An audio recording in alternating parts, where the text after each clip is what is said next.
Okay. Hello, hello. Welcome. 1 2 1 2. How are we sounding? Gain good. Feels like it's a little high, but it should be okay. Welcome. Monday night, I was too tired from just personal life caught up to me, so didn't fell asleep on the couch right after I ate. When I woke up, it was too late, and I couldn't keep my eyes open, and I didn't want to read poorly, so went to bed. And I knew chapter 5 was going to be a big chapter. So welcome back to House of Leaves Read Along Bedtime Stories Part 4. We have our notes.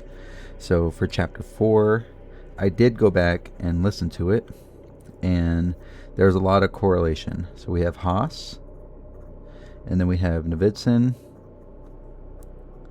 and then we'll put Navidson's wife, Karen. And Vincent's first name is, I want to say Will. And then, so then there's Tom. And then there's his wife, Karen. And then there's, their 2 kids. Their kids, we can put their kids. We'll put kids. Okay. And then the whole chapter revolves around uncanny. I don't even know if that's how you spell it, but whatever. So that's the whole chapter. It prefaces that, and then it goes into this whole thing where the definition of uncanny and a German interpretation of uncanny, and then Haas starts to feel uncanny. His mind is in a fog, and he doesn't really know how to describe it. All he knows is that ever since he started reading, Zampano's research, he just started feeling this way. So then, he's distracted at work, and he's saying there's a demon in his eyesight, but he can't really see it. He's if you look outside your eyes or outside your peripheral, you'll see shadow, and that shadow is there, and if it catches you, then that's where his mind is at. But then he feels uncanny, right? And as he feels that way, he gets into a rendezvous with an old reader of Zampano's, whose name is Amber. And Amber used to read to Zampano, and he invites her over, and they have a threesome, or it's implied, really. Because he's condoms on the ground, and that's really the tail end of his story at that moment. I can't recall anything past that point, but it started out uncanny, and then it had she came along, told him about Zampano, and the interaction was brief, but they connected through Zampano, and he said Zampano sort of introduced us in a way, because without him they would have never met.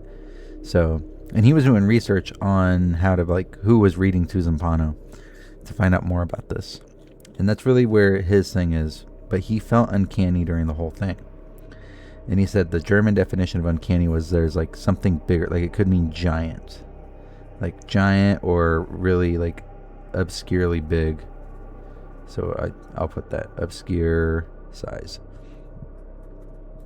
Now the chapter starts out with Navidson and Karen getting back from a 4-day leave, and they come back, and there's more space in the house than what started.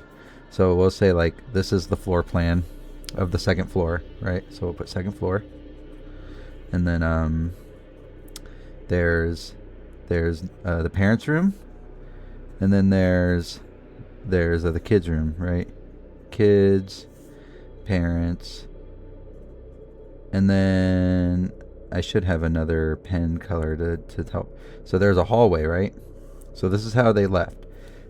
That was the thing, right? And then there's the door, right? There are the doors, and regular hallway, and probably stairs that lead up, because it is a second story house. So they get back from their leave, and there's cameras inside the house, and I don't know where the cameras are, like, directly. You know, there's been mention of them on, like, viewing the stairs, or them going up the stairs or down the hallway or this and that.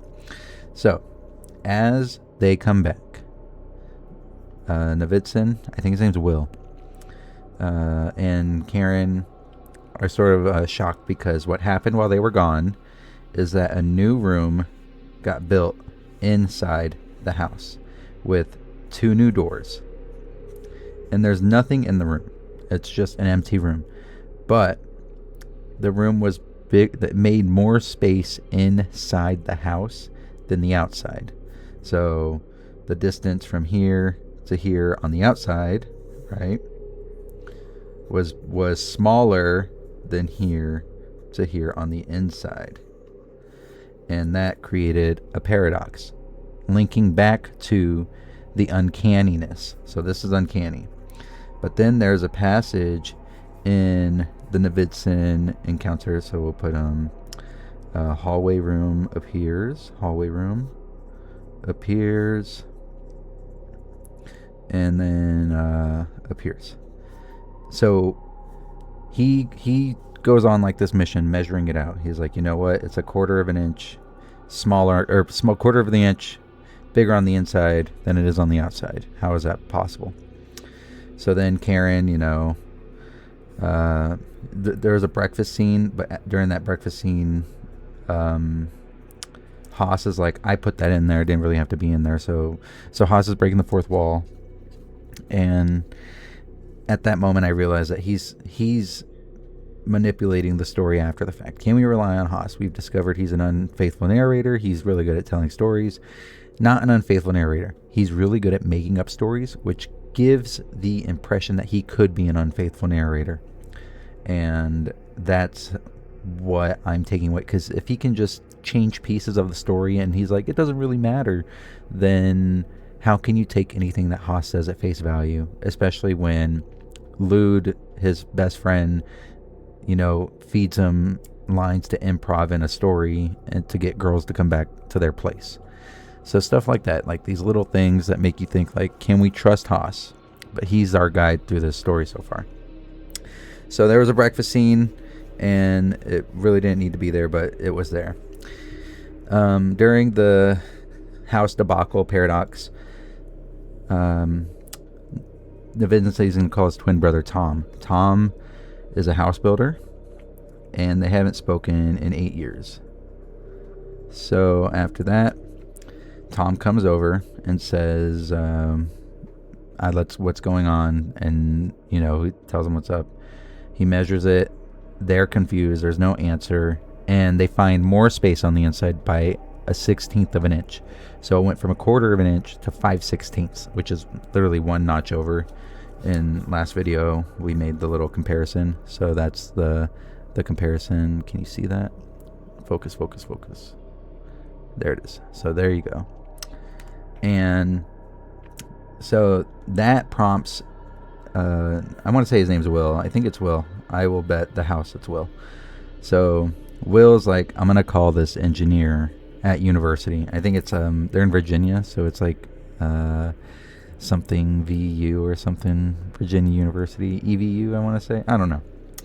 Anyway, he knows this professor, this architect, or this engineer, from a photo he got of him when he lost his legs. So Will and Tom go to the college to get the professor. And the name of the professor, I can't spell professor, I think I spelled it wrong, is escaping me. It's 1 F, not 2. Prof. So he gives him, the professor says, okay, well, I have measuring tools. Take my measuring tool. And that's like a laser tool, really accurate.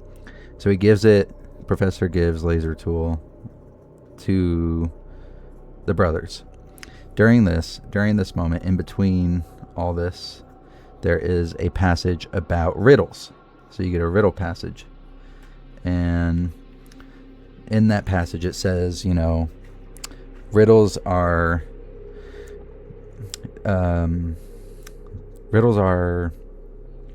to people who need answers. Those people don't like riddles, right? So adults who need answers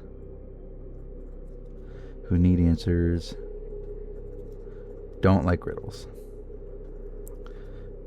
Need answers, don't like riddles. And then there are people who hunt answers. So adults who hunt answers, hunt solutions, can entertain riddles. And then riddles to children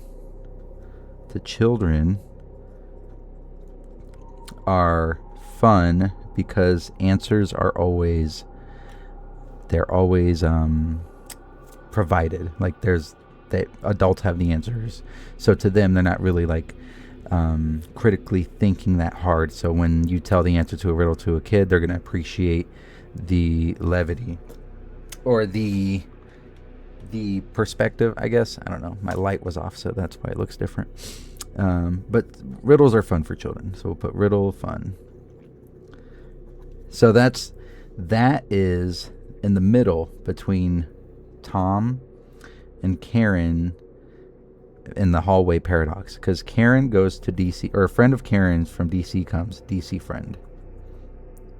And to them, how they cope with the hallway is they build a bookshelf. And they say, and there is a line that she says, you know what makes the best bookends? Bookends meaning like if you have a bookshelf, you have these little brackets that you stack books in between, and you take a book out and, you know, it'll still maintain the integrity of holding the books up, or lean and they won't fall completely all down or domino down. I knocked my camera. And she says, you know what makes the best bookends are walls. So that's how they cope with that empty room. So that's the three riddle people. You have Vincent and Tom, who are hunting answers, right? They hunting solution. Karen, who they don't really like riddles, or to them the paradox of the hallway needing an answer, to them they don't need it. They're just like, we'll just work with it, and they're fine without the answer. They don't care. Karen's like, just don't put holes in my wall. You're drilling holes in my wall. And then during this, you get to the end of the chapter, and Tom and Will are measuring the hallway from the home end to end with the laser grid, and it provides the right reading. So Will, he's like, you know what? Let's measure it one more time, just for like peace of mind. And it's funny that he said that, because last video when I did this little comparison to see how the difference was for them, I measured twice. I'm like, let me double check the ruler. I did it, and I'm like, well, let me double check. So it's like, it's weird how I did that before they did that in the book. So as he's like, you know what, let's double check. The kids are playing in the hallway room. Kids playing. And that is our third riddle connection. So you have the connection, right? And the bookshelf way over here. And then you have the kids having fun in the riddle, right? That's all three things intertwined from the middle segment of riddles. And then the uncanniness is enveloping all of the chapter. And like I said I said yesterday, the beginning of a chapter, there's a quote at the very beginning, and it was about faith. But he only believes in half of it. Whoever said it, it was like, I believe in what I can comprehend, pretty much, or just something like that. But as Will's like, let's get a second measurement, the kids are playing in the hallway. So Will tells Haas, hey, can you prop a door open with the book? So they put those ladies put that bookshelf. We'll put the bookshelf right here, and we'll just do a dark rectangle, because the walls are the bookends. So you take a book out, and the book just falls against the wall. Well, this time when Tom took a book out, and he's like, I'm going to use a book to prop the door open, because there was a breeze and the kids were reappearing and disappearing in the end, like at the end of the room. but the door was swinging open and closed. So Will says, can we prop this door open so we can get an accurate reading? So 2 things happen. Tom grabs the biggest book. As he grabs the book, all the books fall. Or the books fall over, and then a book hits the ground. Meaning that the wall isn't the bookend anymore. So did it get bigger on the inside? How did he create more space inside the house? Or did the kids disappear? Because we don't know what's going on. And that was the ending of chapter 4. Now, it was very hard not to keep reading. I'm super excited to see where this goes. This is chapter 5, and that was the preamble. If you stuck with it, it's more of a recap. This is more to explain how this is a read-along. This isn't a performance. It's like a classroom setting. I pause. I make jokes. When I breathe, I mess up. So it's more just like we're going through this journey together. And if you've already read this book, then enjoy the journey and experience someone going through it the first time. That's me. And if you haven't read this book and you're sticking along through the journey, thank you. I appreciate it.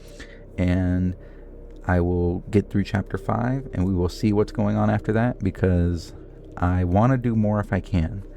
But I've already eaten 16 minutes with the preamble.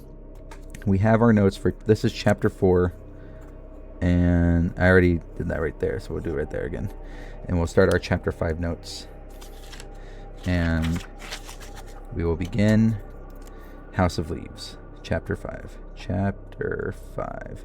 And I was cleaning up my desk area, so I have more room on my left. I just dropped my pen. If I need to make a quick note. Also, I do like the vocabulary along the way. Here's my pen. Okay. Let's get started. All right. Chapter 5. And bear with me. I'm going in raw, like I haven't warmed up or anything. So, take me a couple pages to get my voice ready and everything. We have Elsa helping us along the way. Also trading card for the bookmark. See? Perfect. All right. Chapter 5. Quote, Raju welcomed the intrusion. Something to relieve the loneliness of the place. Okay, who's Raju? Oh, R.K. Narayan. By R.K. Narayan. So I don't know what this is a quote from. And then here we go. It is impossible to appreciate the importance of space in the Novitzin record without first taking into account the significance of echoes. However, before even beginning a cursory examination of their literal and thematic presence in the film, echoes reverberating within the word itself need to be distinguished. Generally speaking, echo has 2 coextensive histories, the mythological one and the scientific one. And there's a footnote. Each provides a slightly different perspective on the inherent meaning of recurrence, especially when that repetition is imperfect. To illustrate the multiple resonances found in an echo, the Greeks conjured up a story of a beautiful mountain nymph. Her name was Echo, and she made the mistake of helping Zeus succeed in one of his sexual conquests. Hera found out and punished Echo, making it impossible for her to say anything except the last words spoken to her. Soon after, Echo fell in love with Narcissus, whose obsession with himself caused her to pine away until only her voice remained. Another lesser-known version of this myth has Pan falling in love with Echo. Echo, however, rejects his amorous offers, and Pan, being the god of civility and restraint, tears her to Pisces, burying all of her except her voice, Adanta tel mele. In both cases, unfulfilled love results in the total negation of Echo's body and the near negation of her voice. So pause real quick. I don't know if tears her to Pisces is supposed to be tears her to pieces, because Haas, putting this together, has said there are mistakes in the record, but they can be intentional. So that's why sometimes I hesitate on the words. And now I've come to the conclusion, just read it as is and we'll decipher it later. So there's that's just it. Or I don't really know the story of Echo. So if he did tear her to Pisces and made her into fish, then that's how we get the Pisces symbol. Burying her all except her voice. But it doesn't make sense. Because burying her, if they're fish, when you put them in water, except her voice. So like I said, I know Greek mythology and the story of Echo, but just, I'm at a loss right now. But that's my little interjection right there. But Echo is an insurgent. Despite the divine constraints imposed upon her, she still manages to subvert the gods' ruling. After all, her repetitions are far from digital, much closer to analog.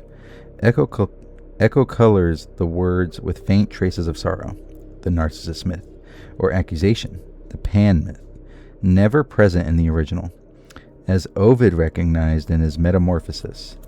And then this footnote is an important. I'm reading it. Myth, science, ignore the reversion of knowledge. Oh, this was when he said that two histories, the mythological and the scientific one. So, and then that one weird phrase, Adantate, her still singing limbs. Note that luckily in this chapter, Zampano penciled many of the translation for these Greek and Latin quotations into the margins. I've gone ahead and turned them into footnotes. So that's a note from Haas. So this is a Greek passage right here. And then I think this might be the translation. Or I'm seeing... Oh, he says it right here. So he says the... Let me see the previous page real quick. Sorry. This book is very... Okay.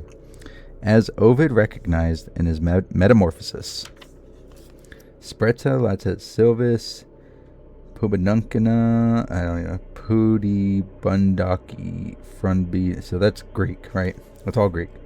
And then it cuts... That's a Greek passage, and it cuts to this. To repeat, her voice has life. It possesses a quality not present in the original, revealing how a nymph can return a different and more meaningful story in spite of telling the same story.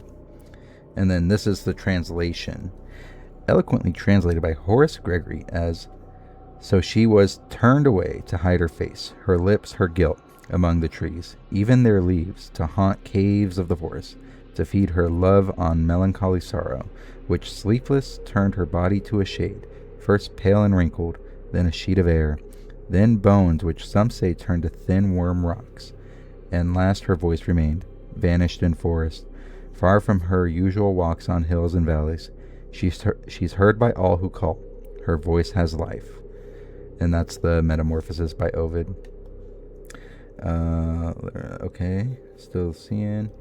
And this is, literary marvel... Miguel de Cervantes set down his compelling passage in his Don Quixote. And then it's in Italian, I think, or for Don Quixote. It's Spanish or Italian, I can't remember. And then it says, much later, a yet untried disciple of arms had the rare pleasure of meeting the extraordinary Pierre Menard in a Paris cafe following the Second World War. Reportedly, Menard expounded on his distinct distaste for Madeleines, but never mentioned the passage, an echo of Don Quixote. He had penned before the war, which had subsequently earned him a fair amount of literary fame. And then another passage in different language. This exquisite variation of the passage by the ingenious layman is far too dense to unpack here. Suffice it to say, Menard's nuances are so fine they are nearly undetectable, though talk with the framer and you will immediately see how taunted they are by sorrow, accusation, and sarcasm. And then a different footnote. Exactly. How the fuck do you write exquisite variation when both passages are exactly the same? I'm sure the late hour has helped. Add to the dim light in my room, or how poorly I've been sleeping, going to sleep but not really resting, if that's possible, though let me tell you, sitting alone, awake to nothing else but this odd murmuring, like listening to the penitent pray. You know it's a prayer, but you miss the words, or better, yet listening to a bitter curse, realizing a whole lot wrongs being ushered into the world, but still missing the words. Me like that. Listening in my way by comparing in his way both Spanish fragments, both written out on brown leaves of paper. Or no, that's not right. Not brown, more like, I don't know. Yes, brown, but in the failing light, appearing almost colored, or the memory of a color, somehow violent, or close to that, or not at all, as I just keep reading both pieces over and over again, trying to detect at least one different accent. Or in his own befuddled way, John Hollander has given the world a beautiful and strange reflection on love and longing. To read his marvelous dialogue on Echo is to find its author standing perfectly still in the middle of a sidewalk, eyes wild with a cascade of internal reckonings, lips acting out some unintelligible discourse, inaudible to the numerous students who race by him, nothing his mad appearance and quite rightly offering him a wide berth as they escape into someone else's class. Hollander begins with a virtual catalogue of literal echoes. For example, the Latin Decam eam annos etatem trivi in Cicerone, echoed by the Greek one, or Muserum Studia Latin, described by the echo as dia Greek, or Narcissus rejection, and morir quam sit tibi copia. Letter. Wanting, this just starts from, it just starts out of nowhere. Letter. Wanting to detect at least one different accent or letter, getting almost desperate in that pursuit, only to repeatedly discover perfect similitude. Though how can that be, right? If it were perfect, it wouldn't be similar. It would be identical. And you know what? I've lost the sentence. I can't even finish it. Don't know how. So are these the same? So this passage is the same exact thing as this passage. And it was written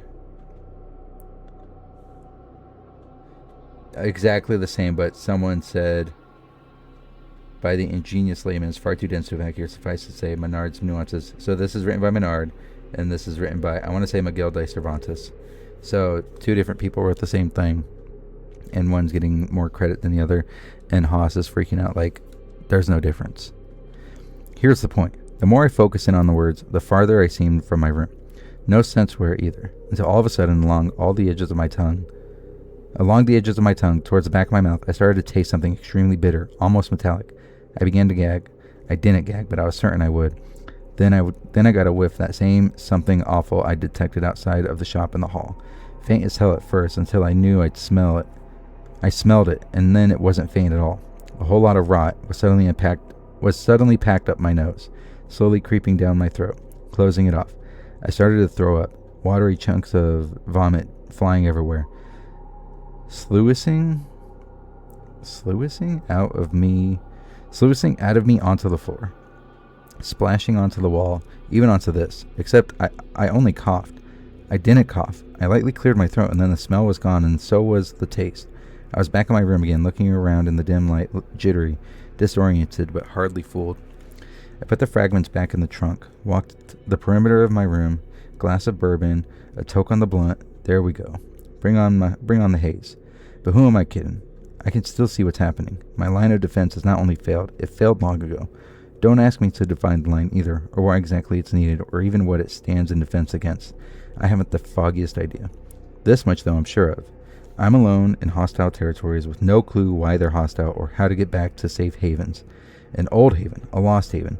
The temperature dropping, the hour heaving and pitching towards the profound darkness. While before me, my idiotic, amorotic guide laughs. Actually cackles is more like it. Lost in his own litany of inside jokes. Completely out of his head. Out of focus, too. Zanules of Zen, among other things, having snapped long ago like piano wires, leaving me with absolutely no sound way to determine where the hell I'm going. Though right now, I'm going to hell seems like a pretty sound bet. And then the footnote 51 says, which Anthony Bonner translates as truth, whose mother is history, who is the rival of time, despite a depository of deeds, witness of the past, example and lesson to the present, and warning to the future. What the fuck was 51 for? Where's footnote 51? 51 has to be like right here. 52. What is this? Where's 51? There's 50. 52. 51 isn't here, brother. See, something's missing, and I knew I wasn't going crazy.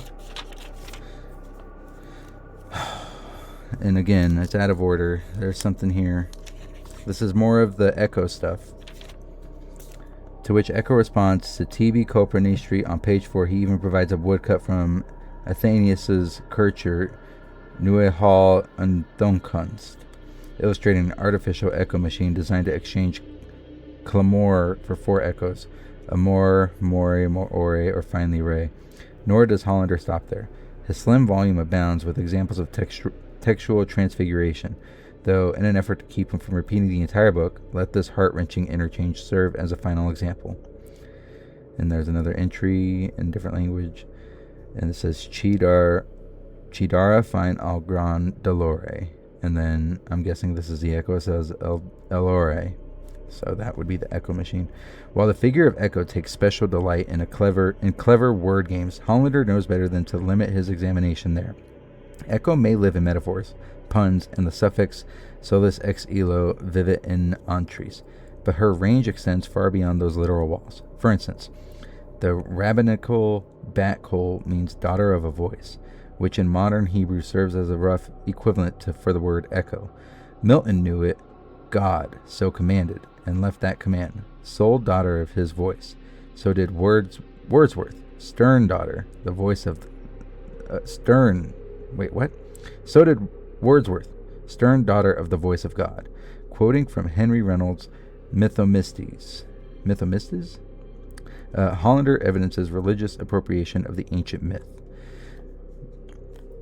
This wind is, as the before mentioned, Iamblichus, by consent of his other fellow Kabbalists, the symbol of the breath of God, an echo, the reflection of this divine breath or spirit upon us, or, as they interpret it, the daughter of the divine voice, which through the beautifying, see, this is misspelled, unless I'm questioning my own literacy, which though the beautifying splendor it sheds, yes, he sheds his 2 D's, I don't know, I'm losing it, and diffuses through the soul, it justly worthy to be reverenced and adored by us.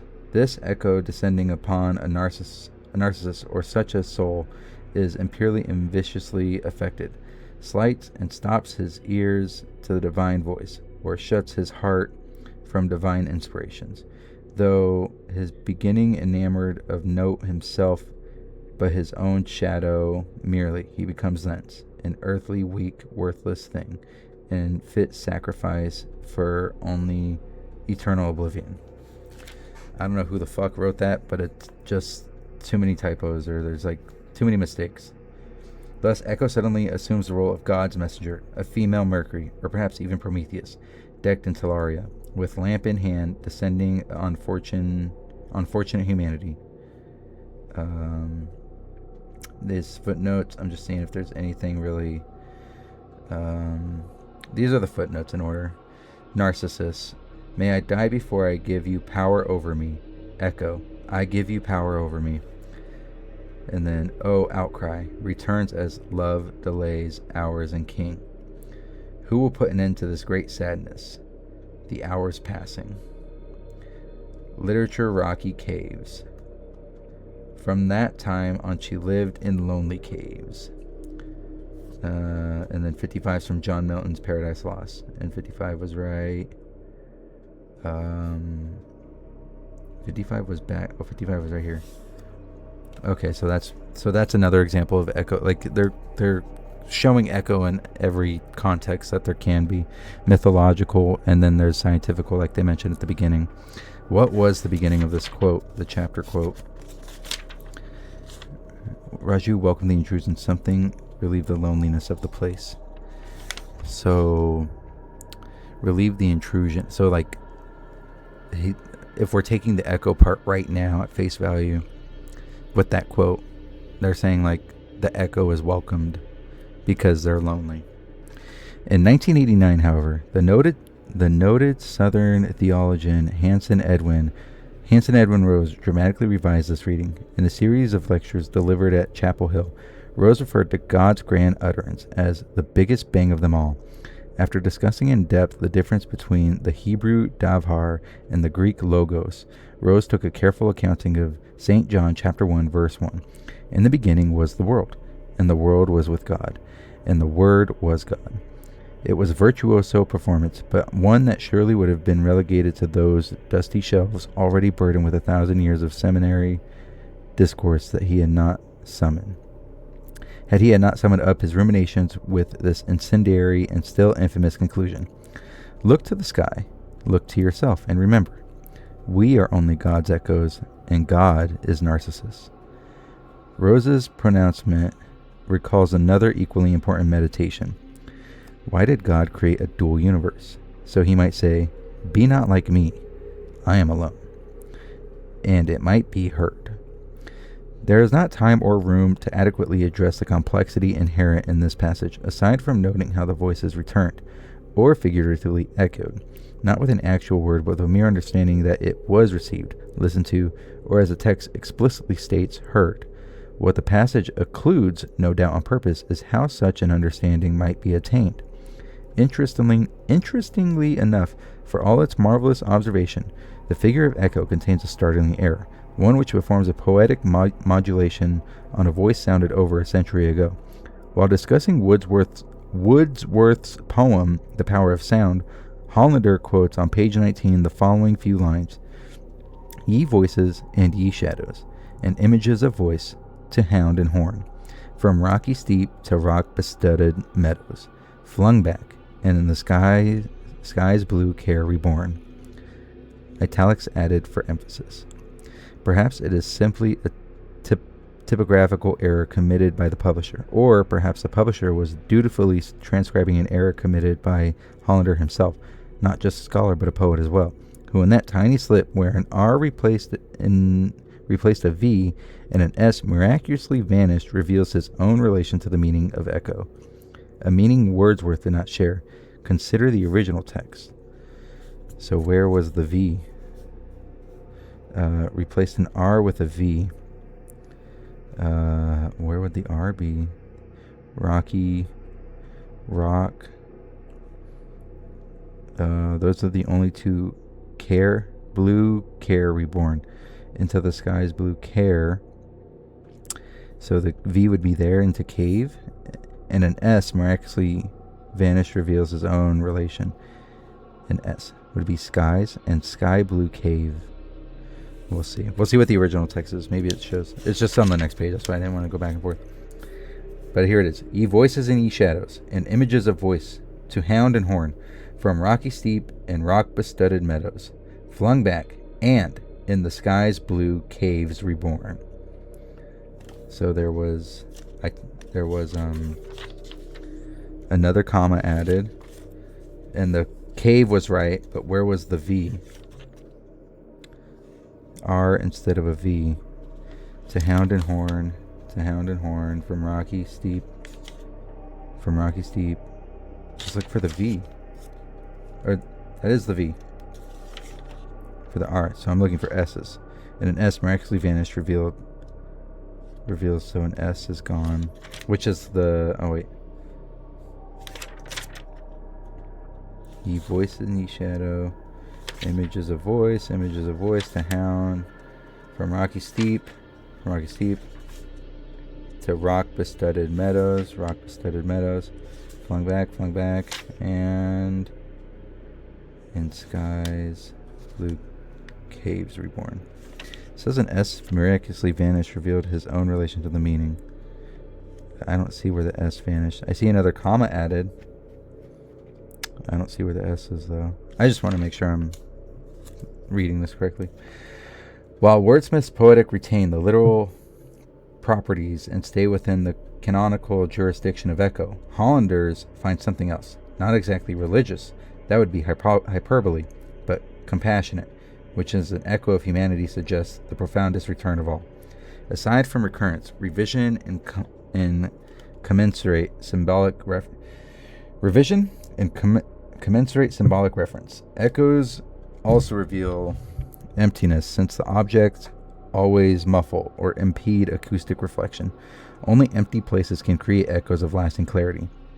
Ironically, hollowness only increases the eerie quality of otherness inherent in any echo. Delay and fragmented repetition create a sense of another inhabiting a necessary deserted place. Strange then how something so uncanny and outside of the self, even ghostly as some have suggested, can at the same time also contain a resilient comfort. The assurance that, even if it is imaginary and at best the product of a wall, There is still something else out there, something to stake out in the face of nothingness. Hollander is wrong when he writes on page 55, the apparent echoing of solitary words reminds us that acoustically echoing in empty places can be a very common auditory emblem. Redolent of Gothic novels as it may be, or isolation and often of unwilling solitude, this is no doubt a case of natural echoes conforming to echo's mythographic mocking, rather than affirming role. In an empty hall that should be comfortably inhabited, echoes of our voices and motions mock our very presence in the hollow space. It is not by accident that choirs singing psalms are most always recorded with an ample reverb. Divinity seems defined by echo, whether the Vienna Boys Choir or monks chanting away on some chart climbing CD. The hollowed hallways always seem to abide in the province of the hollow. The reason for this is not too complex. An echo, while implying an enormity of space, at the same time also defines it, limits it, and even temporarily inhabits it. When a pebble falls down a well, it is gratifying to hear the eventual plunk. If, however, the pebble only slips into darkness and vanishes without a sound, the effect is disquieting. In the case of the verbal echo, the spoken word acts as the pebble, and the subsequent repetition serves as the plunk. In this way, speaking can result in a form of seeing. For all its merits, Hollander's book only devotes 5 pages to the actual physics of sound. While this is not the place to dwell on the beautiful and complex properties of reflection, in order to dimly comprehend the shape of the Novitzin house, it is still critical to recognize how the laws of physics, in tandem with echo's mythic inheritance, serve to enhance echo's interpretive strength. The descriptive ability of the audible is easily designated with the following formula: sound plus time equals acoustic light. As most people know who are versed in the century's technological effects, exact distances can be determined by timing the duration of a sound's round trip between the deflecting object and its point of origin. This principle serves as a basis for all the radar, sonar, and ultrasonics used every day and around the world by air traffic controllers, fishermen, and obstetricians. By using sound or electromagnetic waves, visible blips may be produced on a screen, indicating either a 747, a school of salmon, or a barely pumping heart of a fetus. Of course, echolocation has never belonged exclusively to technology. Microchiroptera bats, cetacean porpoises, and toothed whales, delphins, dolphins, as well as certain mammals, flying foxes, and birds, oil birds, all use sound to create extremely accurate acoustic images. However, unlike their human counterparts, neither bats nor dolphins require an intermediary screen to interpret the echoes. They simply see the shape of sound. Bats, for example, create frequency-modulated FM images by producing constant frequency signals and FM signals in their larynx. The respondent echoes are then translated onto nerve discharges in the auditory cortex, enabling the bat not only to determine an insect's velocity and direction through synaptic interpretation of Doppler shifts, but pinpoints its location to within a fraction of a millimeter. As Michael J. Buckingham noted in the mid-80s, imaging performed by the human eye is neither active nor passive. The eye does not need to produce a signal to see, nor does an object have to produce a signal in order to be seen. An object merely needs to be illuminated. Based on these observations, the already mentioned formula reflects a more accurate understanding of vision with the following refinement. Sound plus time equals acoustic touch, which is the same formula. As Gloucester murmured, I see it feelingly. Unfortunately, humans lack the sophisticated neural hardware present in bats and whales. The blind must rely on feeble light of fingertips and the painful shape of a cracked shin. Echolocation comes down to the crude assessment of simple sound modulations, whether in the dull reply of a tapping crane. Okay. I thought it changed on me again because there was a little thing. Hold on. Whether a dull reply of a tapping crane or the low, eerie flutter in one simple word. Perhaps your word, flung down empty hallways long past midnight. You don't need me to point out the intensely personal nature of this passage. Frankly, I'd have recommended a quick skip past the whole echo ramble were it not for those 6 lines, especially the last bit. Perhaps your word, conjuring up, at least for me, one of those deep piercing reactions, the kind that just misses a ventricle. The old man making his way, feeling his way, around the walls of another evening, a slow and tedious progress, but one which begins to yield. Somehow the story of his own creature, darkness, taking me completely by surprise. A sudden charge from out of the dullest moment. Jaws lunging open, claws protracting, and just so you understand where I'm coming from, I consider, long past midnight, one claw and empty hallways another. Don't worry, Lou didn't buy it either, but at least he bought a couple of rounds. 2 nights ago, we were checking out the Sky Bar, hemorrhaging down on drinks. But Lou could only cough hard and then laugh real coronary-like. Haas, a claw's made of bone, just like a stilt's made of steel. Sure, I said. But it was loud there, and the crowd kept both of us from hearing it correctly. And while I wanted to believe Lou's basics, I couldn't. There was something just so awful in the old man's utterance. I felt a terrible empathy for him, living in that tiny place, permeated with the odor of age, useless blinks against the darkness. His words, my word, maybe even your word, added to this. The ringing inside me like some awful dream, over and over again, modulating slightly, slowly pitching my own defense into something entirely different until the music of that recurrence drew into relief my own scars drawn long ago, over 2 decades ago, and with more than a claw, a stiletto, or even an ancient Samuel O'Reilly at 1891, and these scars torn, ripped, bleeding, and stuttering, for they are first of all his scars, the kind only bars of an EKG can accurately remember, a more precise, if incomplete history, Q waves deflecting downward at what must be considered the commencement of the QRS complex, telling the story of a past infarction, that awful endurance, and eventual letting go. The failure which began it all in the first place, probably right after one burning maze, but still years ahead of the other loss. A horrible violence before the coming of that great whale, before the final drift, nod, macking skid, twist and topple. His own burning, years before the long rest, coming along in its way, its own nightmare, perhaps even in the folds of another unprotected sleep. So I like to imagine.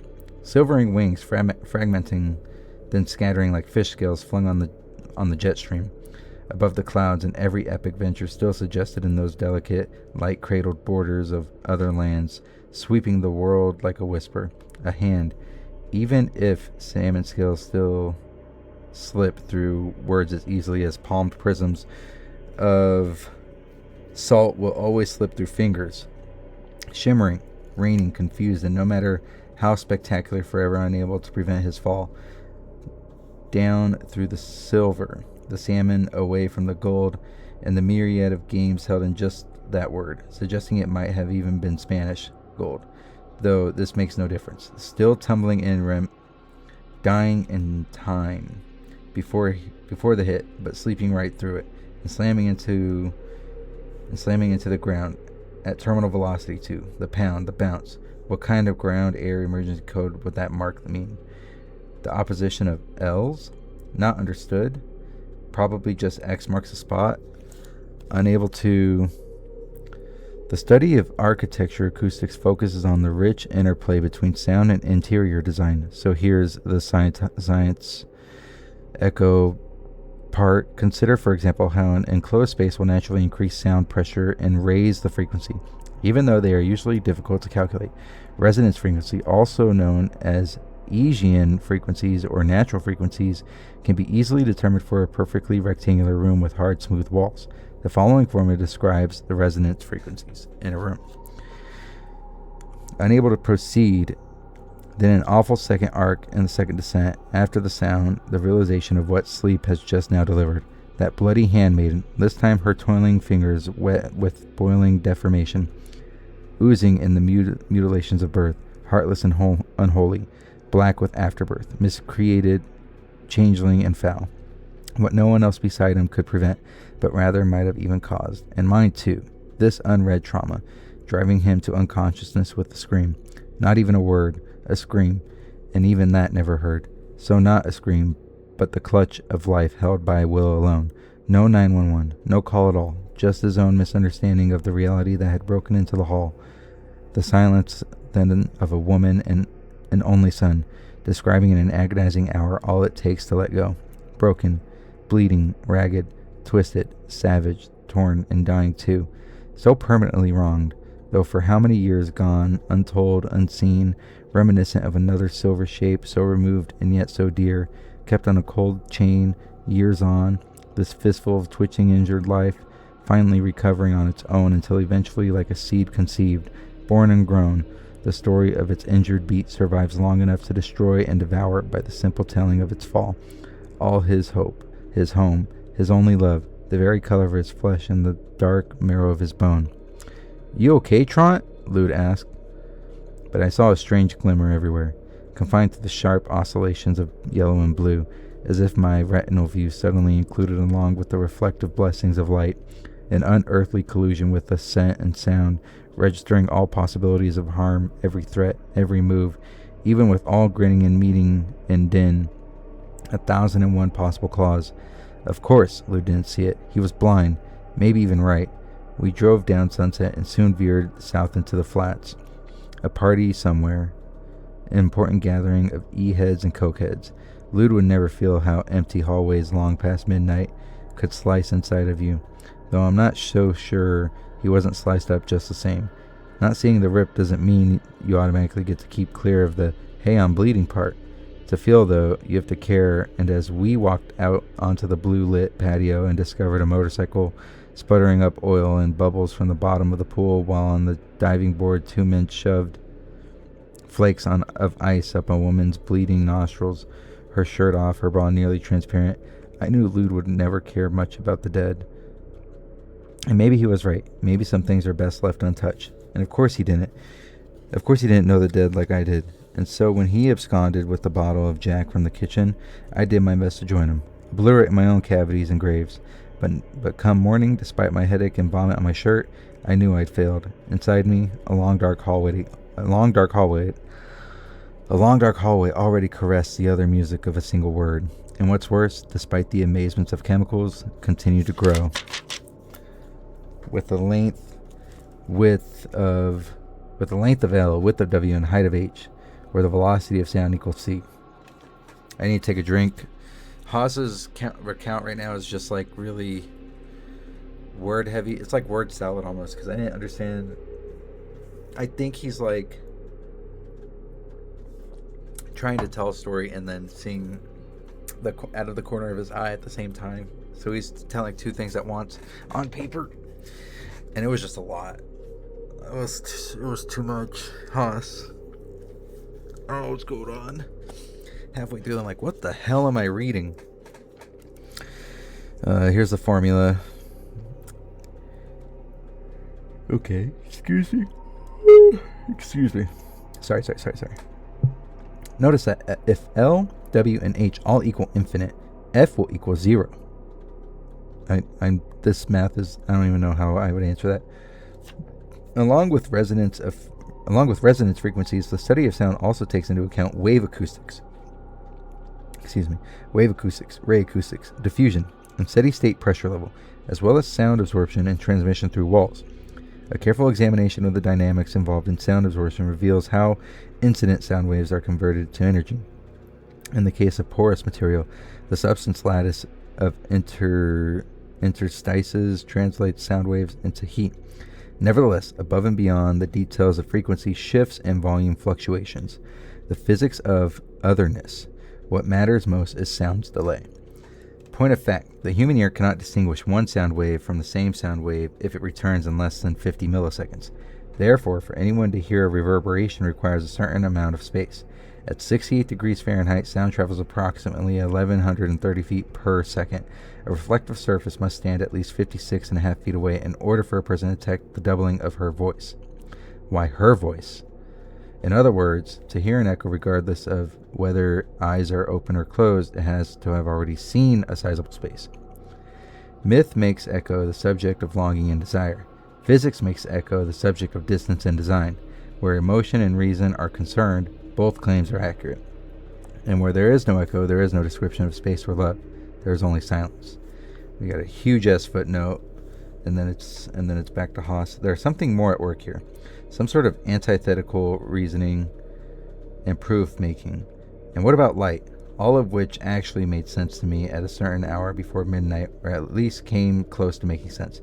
Problem was, Lude interrupted my thoughts when he came over, and after much discussion, not to mention shots of tequila and a nice haircut, convinced me to share a bag of mushrooms with him, and in spite of getting violently ill in the aisle of a certain 7-Eleven, led me to an after-hours party where I soon became engrossed in a green-eyed brunette, her name was Lucy, who had no intention of letting our dance end at the club, and yet even our sheet-twisting, lightless dance on my floor, her own features, those pale legs, soft arms, the fragile collarbone tracing a shadow of, can't write that word, invariably became entwined and permanently entangled, even entirely replaced by images of completely different women, relatively new or not new at all, but for reasons unknown to me, still continuing to endure as a center to my thoughts.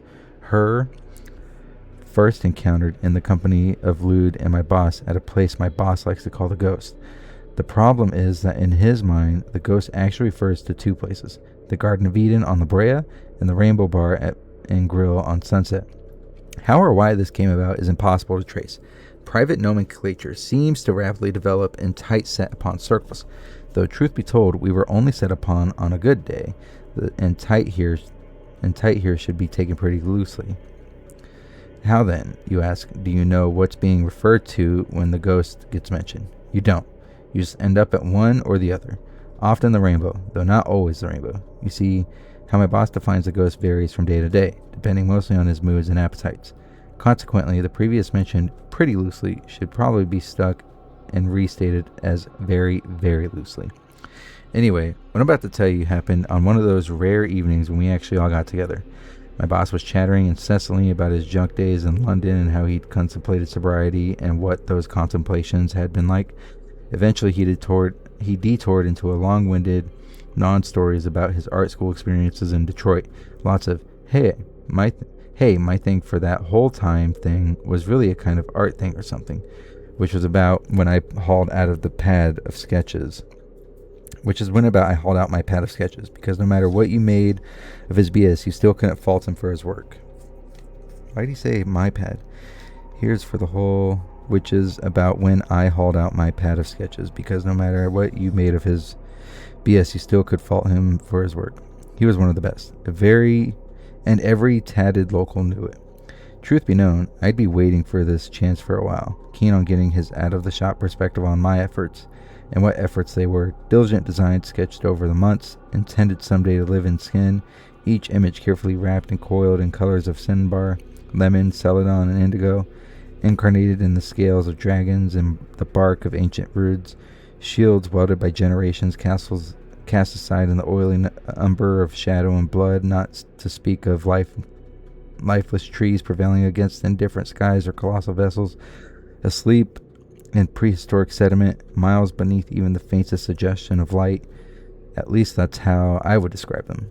Every one meticulously rendered on tracing paper, cracking like fire whenever they touched a multitude of pages, which my boss briefly examined before handing them back to me. Take up trying, he grunted. Well, that's nice, I thought.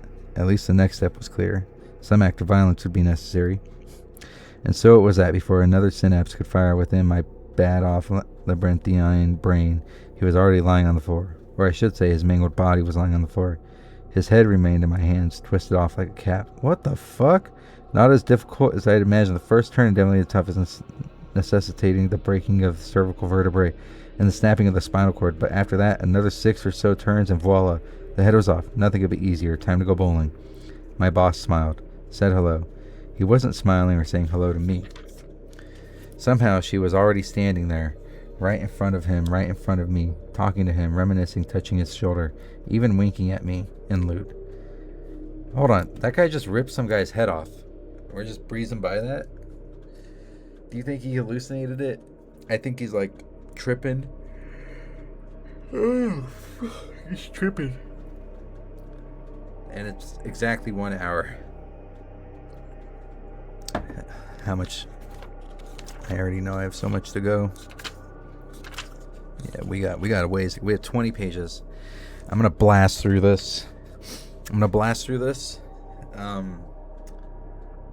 The first pages have been really dense with like the mythological side of Echo and the flipping of perspective between Haas. I don't know what's going on with Haas. And then that passage where he just like killed a guy apparently for no reason. Or he critiqued his sketches. You know, if I show you my sketches, you critique it, I'll rip your head off. I'm just kidding. I can't do that. My sketches suck. Actually, I think my sketchbook's right here. Here. I'll show you some sketches real quick. We'll take a break for some sketches. So here's a little octopus, right? And they should all be on the right side. And then this was like, I was trying to go for like a Bob Ross thing in pen. It's really hard, and I was just like starting. And this was like my imagination. I started with a pig, and I was like, what if a pig wore clothes? And then just made them fancy. And then this is vegetables. And then this was a ring. And then this was just some like gravel site. And then this is some like boat captain. This is just like, I don't know, just something. I was trying to capture a golfer swinging, and I messed up on the waistband. And then this was like Amazon pizza box, just like sidewalk, little horsey, key rack. So yeah, so these are my sketches, you know, little cow. Nothing too crazy, all pen and ink. It's a bed spring, radiator, spine, Sisyphus, Heisenberg, catching fireflies. This dude's bowling. So yeah, so these are my sketches. This is like my first time I went through all the way. I think he's mowing the yard, and I didn't want to do the grass.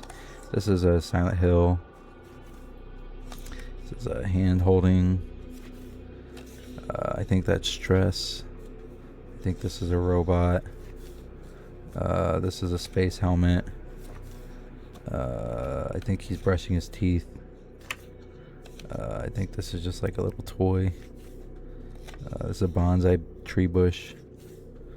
This is a birth control or pregnancy test, a dream catcher, a tarantula, Jack Nicholson, like kung fu fighting, a map, like map, old map, spoon, water, frog, I want to say, fancy frog, like check. This was like a statue, and I failed on it, but it was whatever. I think this was a concept, like brain walking. This was like some drink or hot sauce or whatever. This is like a view from a worker on a high-rise crane. Castle. Pen and sword. This is like a religious thing of an angel. I forget the story of that angel. Baphomet. Saddle. Pumpkin. This is like a rock golem. Chain link. Jesus, how many? This is like a DJ. This guy's in space. Bathtub. Wet floor sign. Some like airplane part. I think this is a centaur or minotaur. Tiki man. Elephant. A mirror frame. Fire.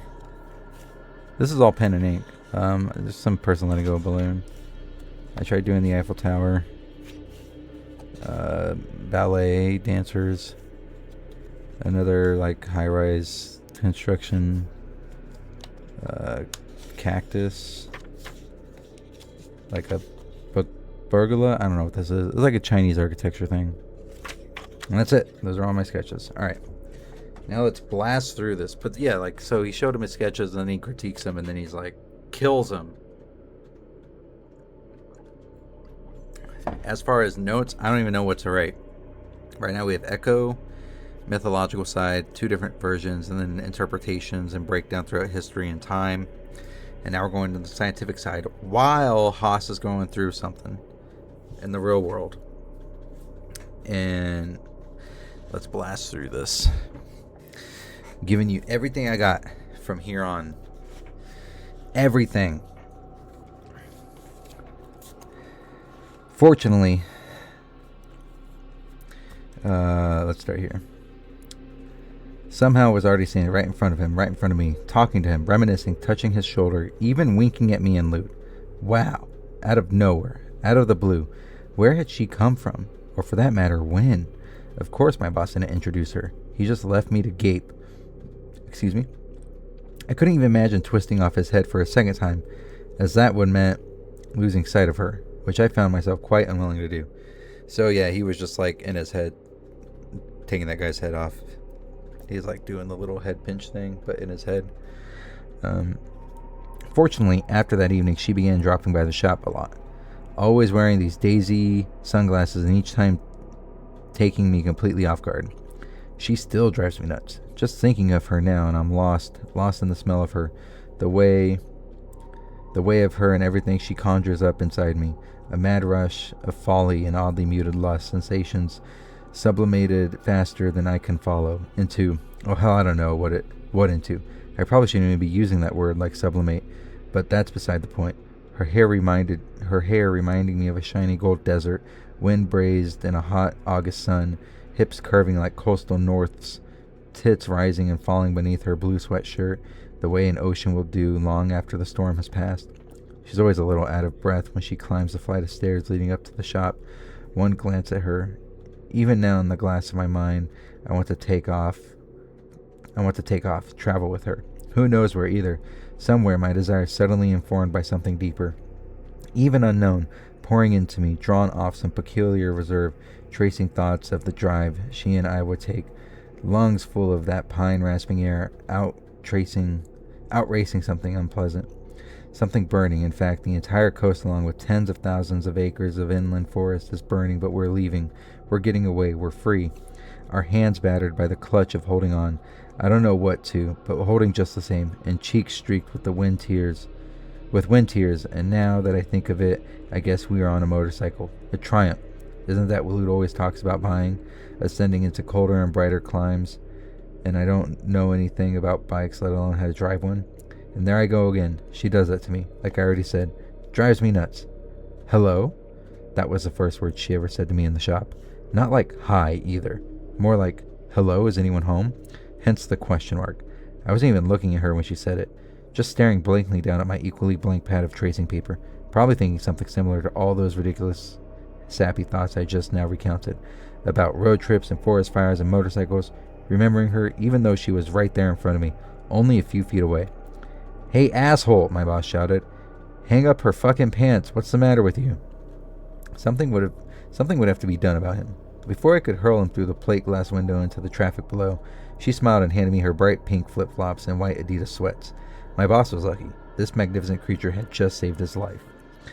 Gratefully, I received her clothes, lifting them from her fingertips like they were some sacred vesture bestowed upon me by the Virgin Mary herself. The hard part, I found, was trying not to stare too long at her legs. Very tricky to do, next to impossible, especially with her just standing there in a black G-string, her bare feet sweating on the naked floor. I did my best to smile in a way that would conceal my awe. Thank you, I said, thinking I should kneel. Thank you, she insisted. Those were the next two words she ever said to me, and wow, I don't know why, but her voice went off in my head like a symphony. A great symphony. A sweet symphony. A great fucking sweet symphony. I don't know what I'm saying. I know absolutely shit about symphonies. What's your name? The total suddenly climbing to an impossible 6 words. Johnny, I mumbled, promptly earning 4 more words. And just like that. Nice to meet you, she said in a way that almost sounded like a psalm. And even though she clearly enjoyed the effect she was having on me, she turned away with a wink, leaving me to ponder and perhaps pray. At least I had her 10 words. Hello, thank you, what's your name, nice to meet you. 10 whole fucking words. Wow. Wow, wow. And hard as this may be for you to believe, I really was reeling. Even after she left the shop an hour or so later, I was still giving serious thought to petitioning all major religions in order to have her deified. In fact, I was so caught up in the thought of her, there was even a moment where I failed to recognize my boss. I had absolutely no clue who he was. I just stared at him, thinking to myself, who's this dumb mutant and how the hell did he get up here? which it turns out I didn't think at all, accidentally said aloud, causing all sorts of mayhem to ensue. Not worth delving into now. Quick note here, if this crush/swooning stuff is hard for you to stomach, if you've never had a similar experience, then you should come to grips with the fact that you got a TV dinner for a heart, and you might want to consider climbing inside a microwave and turning it on high for at least an hour, which if you do consider only goes to show what kind of idiot you truly are, because microwaves are way too small for anyone, let alone to climb into. Quick second note, if the last paragraph didn't apply to you, you may skip it and proceed to this next part. As for her real name, I still don't know it. She's a stripper at some place near the airport. She has a dozen names. The first time she came into the shop, she wanted one of her tattoos retouched. Just an inch away from my perfectly shaved pussy, she announced in a very matter-of-factly, only to add somewhat coyly, slipping 2 fingers beneath her G-string and pulling it to the side. No need to wink now. The happiest place on earth. Suffice it to say, the second I saw that rabbit, the second I started calling her Thumper.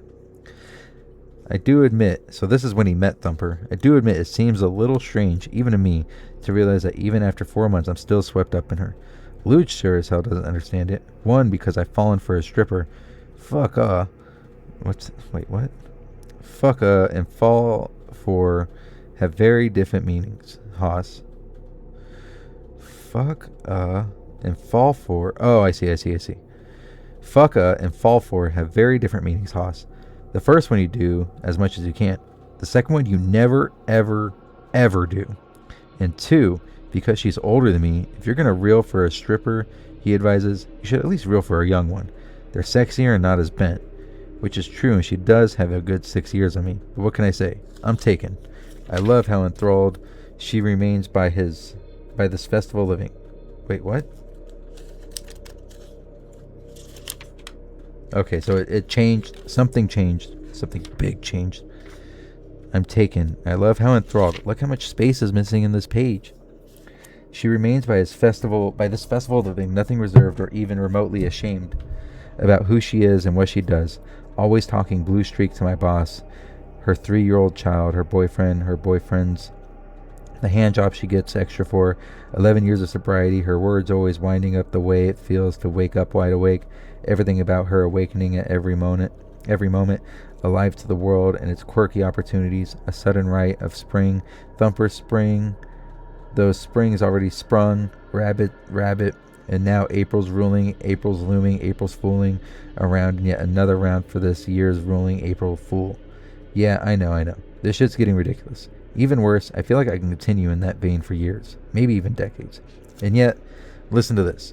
To date, I've hardly said a word to her. Don't have a decent explanation for my silence either. Maybe it's my boss and his guard dog glare. Maybe it's her. I suspect it's her. Every time she visits, though I admit there haven't been that many visits, she overwhelms me. It doesn't matter that she always gives me a wink and sometimes even a full-throated laugh when I call her Thumper. Hi, Thumper. Bye, Thumper. The only words I can really muster. She still really only exists for me as a strange mixture of daydream and present-day edge, by which I mean something without a past or a future, an icon or idol of sorts, for some reason forbidden to me but seductive beyond belief and probably relief. Her image feeling permanently fixed within me, but not new, more like it's been there all along, even if I know it's not true.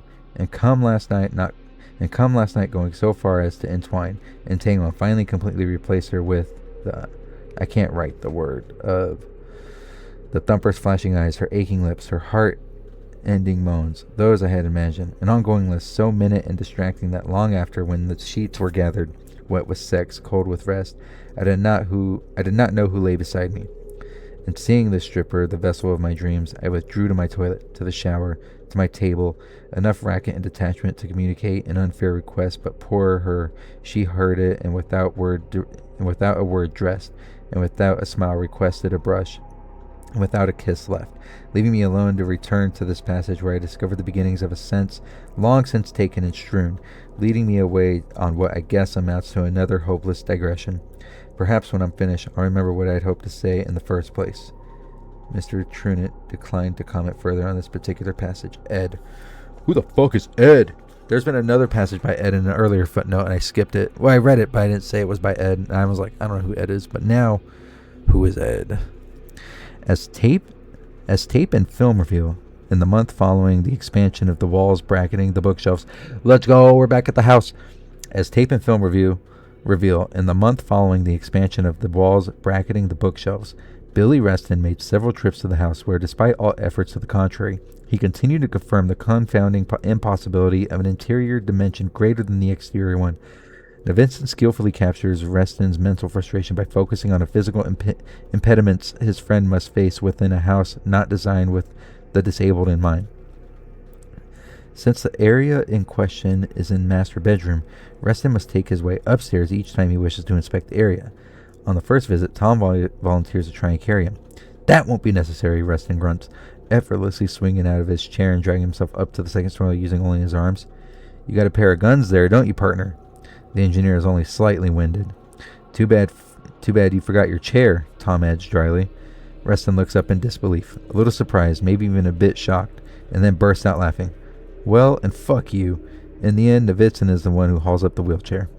Still, no matter how many times Reston wheels from the children's bedroom to the master bedroom, or how carefully he examines the strange closet space between the bookshelves,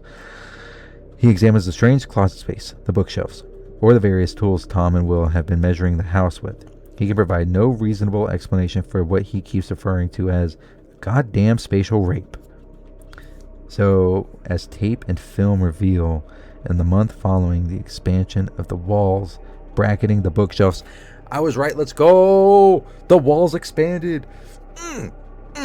That's why she screamed, because she couldn't fucking believe it happened. I thought the kids disappeared at first, but I'm like, that wouldn't make sense. I mean, like, why would the kids just randomly disappear? And we'd be caught, and we'd be talking about that more than anything. Okay. It's a little reassurance on my end. Okay, we're back, different perspective. Yesterday, I managed to get Moss 5 Harris on the phone. She's a UC Irvine PhD candidate and competent who apparently always objected to the large chunks of narrative Zambano kept asking her to write down. I told him all those passages were inappropriate for critical work, and if he were in my class, I'd mark him down for it. But he'd just chuckle and continue. It bothered me a little, but the guy wasn't my student, and he was blind and old, so why should I care? Still, I did care, so I'd always protest when he asked me to write down a new bit of narrative. Why won't you listen to me? I demanded one time. You're writing like a freshman, and he replied, I remember this very distinctly. We always look for doctors, but sometimes we're lucky to find a frosh. And then he chuckled again and pressed on. Not a bad way to respond to this whole fucking book, if you ask me. I don't know what a frosh means. By June, as the date on the high 8 tape indicates, the problem still remains unsolved. Tom, however, realizes he cannot afford to stay any longer and asks Reston to give him a lift to Charlottesville where he can catch a ride up to the Dooleys. It is a bright summer morning when we watch Tom emerge from the house. He gives Karen a quick kiss goodbye and then kneels down to the present Chad and Daisy with a set of neon yellow dart guns. Remember, kids, he tells them sternly, don't shoot each other. Aim at the fragile, expensive stuff. Novitzin gives his brother a lasting hug. I'll miss you, man. You got a phone? Tom grins. It even rings, Novitzin adds without missing a beat. While there are no questions, the tone of this exchange is jocular and perhaps even slightly combative. What matters most here is unspoken. The way Tom's cheeks burn when a sudden flush of color, or the way Novitzin quickly tries to wipe something from his eyes. Certainly the long, lingering shot of Tom as he tosses his duffel bag in the back of Reston's van, waving the camera goodbye, reveals to us just how much affection Novitzin feels for his brother. Strangely enough, following Tom's departure, communication between Novitzin and Karen begins to radically deteriorate. An unusual quiet descends on the house. Karen refuses to speak about the anomaly. She brews coffee, calls her mother in New York, brews more coffee, and keeps track of the real estate market in the classifieds. Frustrated by her unwillingness to discuss the implications of their strange living quarters, Novitzin retreats to the downstairs study, reviewing photographs, tapes, even, as a few stills reveal, compiling a list of possible experts, government agencies, newspapers, periodicals, and television shows they might want to approach. At least both he and Karen agree on one thing. They want the children to stay out of the house. Unfortunately, since neither Chad nor Daisy has had a real opportunity to make any new friends in Virginia, they keep to themselves, romping around the backyard, shouting, screaming, stinging each other with darts until eventually they drift further and further out into the neighborhood for increasingly longer spates of time. Neither Karen nor Davidson seems to notice. The alienation of their children finally becomes apparent to both of them one evening in the middle of July. Karen is upstairs sitting on the bed playing with a deck of tarot cards. Davidson is downstairs in his study examining several slides returned from the lab. News of Oliver North's annulled conviction plays on the TV. In the background we hear Chad and Daisy squealing about something, their voices pealing through the house. The strained music of their play threatening at any instant to turn into a brawl. With superb cross-cutting, Davidson depicts how both he and Karen react to the next moment.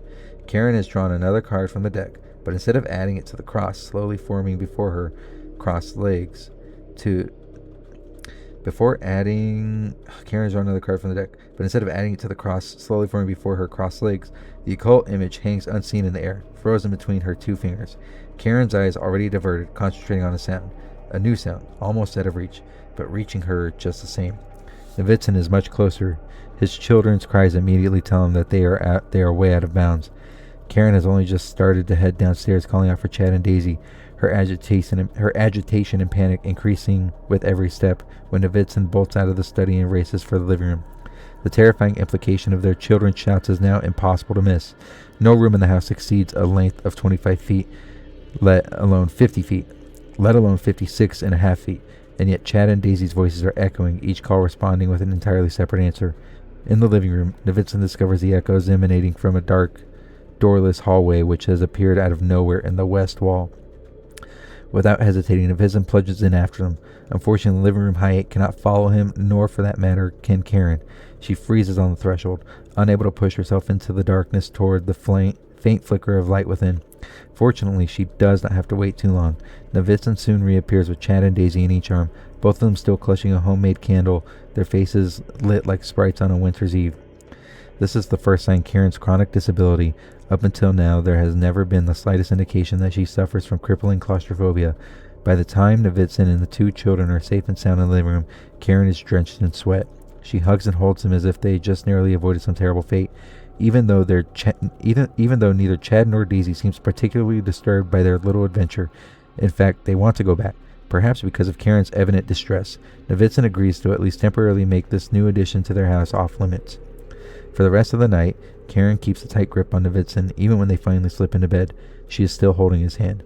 Navi, promise me you won't go in there again. Let's see if it's even here in the morning. It will be. She lays her head down flat on his chest and begins to cry. I love you so much. Please promise me. Please. Whether it is the lasting flush of terror still in Karen's cheeks, or her absolute need for him, so markedly different from her frequently aloof posture, Davidson cradles her in his arms like a child and promises.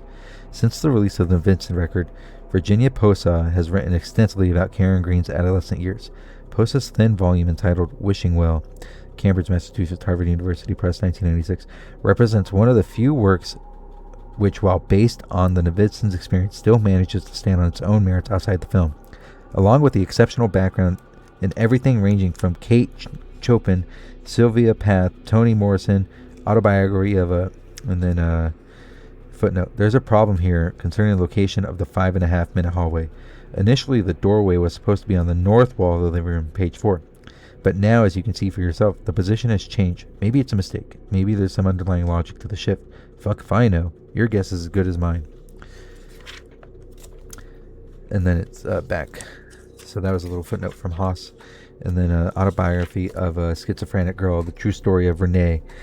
Francesca's Block We'd See Bat books to Mary Pfeiffer's Reviving Ophelia, and more importantly, Carol Gilligan's landmark work in a different voice, Psychological Theory and Women's Development. Posa has spent hundreds of hours researching the early life of Karen Green, analyzing the cultural forces shaping her personality, ultimately uncovering a remarkable difference between the child she once was and the woman she eventually became. In her introduction, Posa provides this brief overview. When Diderot told the teenage Sophie Volin, "You all die at 15," he could have been speaking to Karen Green, who at 15 did die. To behold Karen as a child is nearly as ghostly an experience as the house itself. Old family films capture her athletic zeal, her unguarded smiles, the tomboy spirit which sends her racing through the muddy flats of a recently drained pond. She's awkward, a little clumsy, but barely self-conscious, even when covered in mud. Former teachers claim she frequently expressed a desire to be president, a nuclear physicist, a surgeon, even professional hockey player. All her choices reflected unattenuated.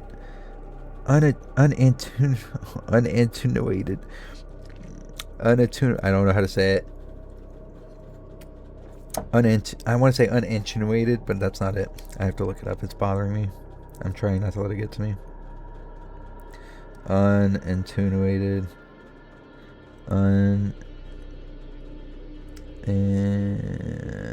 I spelled it wrong anyway. Here we go. Something not reduced weakened. Yeah, but how do you say it? Tell me how to say it.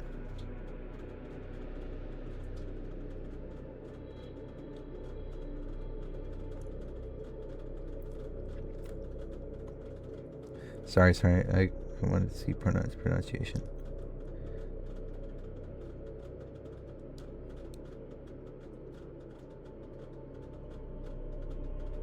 Unattenuated. I was close. Why'd they get the creepiest fucking voice to say that? Unattenuated. I was close.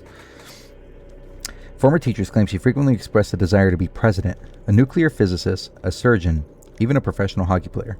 All her choices reflect unattenuated self-confidence, a remarkably healthy sign for a 13-year-old girl. Along with superb classwork, she excelled in extracurricular activities. She loved planning surprise parties, working on school productions, and even on occasion taking us on a schoolyard bully with a bout of fist.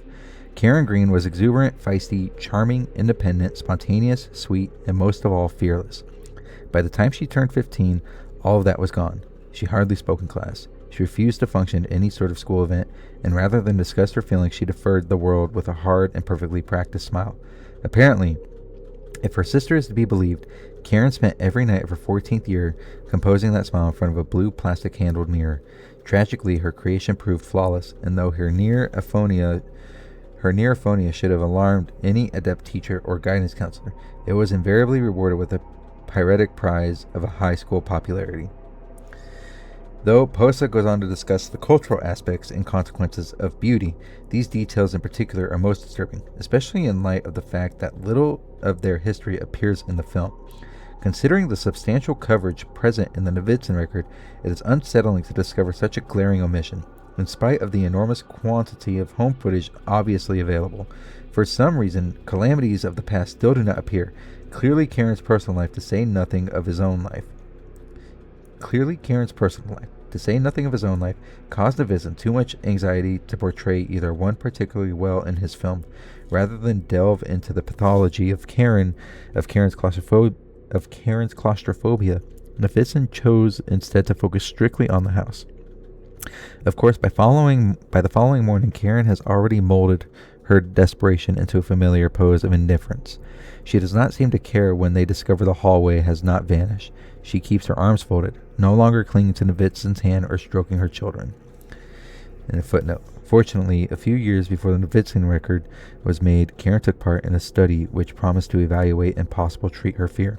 After the film became something of a phenomenon, those results surfaced and were eventually published in a number of periodicals. The Anomic Mag, based out of Berkeley, offered the most comprehensive account of that study and as it pertained to Karen Green. Subject number 0027-00-8785, Karen Green, suffered severe panic attacks when confronting dark, enclosed spaces, usually windowless and unknown. Example, a dark room in an unfamiliar building.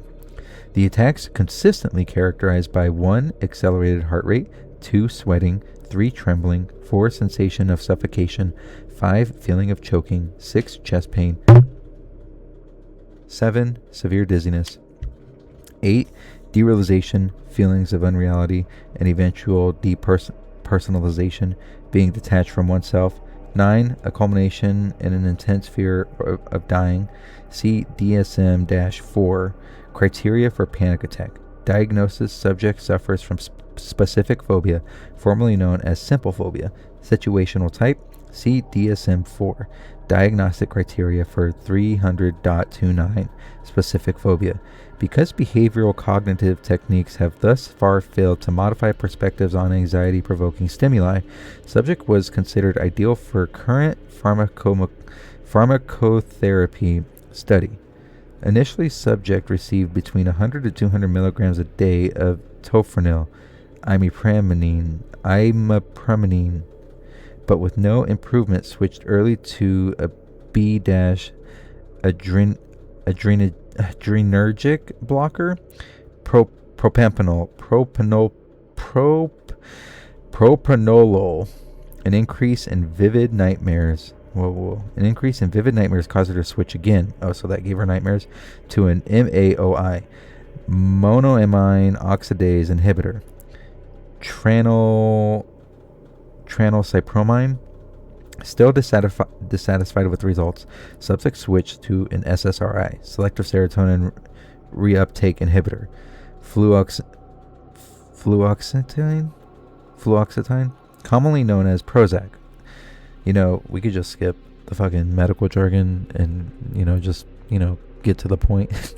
Subject responded well and soon showed increased tolerance when intentionally exposed to enclosed dark spaces. Unfortunately, moderate weight gain and orgasmic dysfunction caused the subject to drop out of the study. Subject apparently relies now on her own phobia avoidance mechanisms, choosing to stay clear of enclosed unknown spaces. Example, elevators, basements, unfamiliar closets. Though occasionally, when attacks become more frequent, she returns to Prozac for short periods of time. See David Kahn's article, Simple Phobias, the Failure of Pharmacological Intervention. Also see subject's results on Sheehan Clinician Rated Anxiety Scale, as well as Sheehan Phobia Scale. While the report seems fairly comprehensive, there is admittedly one point which remains utterly perplexing. Other publications repeat verbatim the ambiguous phrasing but still fail to shed light on the exact meaning of those 6 words. Occasionally, when attacks become more frequent, at least the implication seems clear. Vicissitudes in Karen's life, whatever those may be, affect her sensitivity to space. In her article, Significant Her, published in the Psychology Quarterly, Celine Berezine, a medical doctor, observes that Karen's attacks, which I suspect them from early adolescent betrayal, increase proportionally with the level of intimacy, or even the threat of potential intimacy, she experiences whether with Will Novitzin or even her children. Also see Steve Sokol and Julia Carter's Women Who Can't Love, When a Woman Fears Makes Her Run from Commitment and What a Smart Man Can Do About It. So, break that down real quick. Medical doctor said Karen's attacks, which I suspect stem from early adolescent betrayal, increase proportionately with the level of intimacy or even the threat of potential intimacy. So every time she starts feeling something for somebody, her phobia kicks in. So the fear of losing her kids made her get claustrophobic. I would think the darkness too, maybe because it was unfamiliar. She removes herself from her family's company by saying very little, while at the same time maintaining a semblance of participation with the smile. Virginia Posa is right. Karen's smile is tragic because in spite of its meaning, it succeeds in remaining so utterly beautiful. The 5.5-minute hallway in the Novitzin record differs slightly from the bootleg copy which appeared in 1990. For one thing, in addition to the continuous circumambulating shot, a wider selection of shots has made the coverage of the sequence much more thorough and fluid. For another, the hallway has shrunk. This was impossible to see in the VHS copy because there was no point of comparison. Now, however, it is perfectly clear that the hallway, which was well over 60 feet deep when the children entered it, is now a little less than 10 feet. Context also significantly alters the 5.5-minute hallway. A greater sense of the Novitzins and their friends and how they all interact with the house adds the greatest amount of depth to this quietly evolving enigma.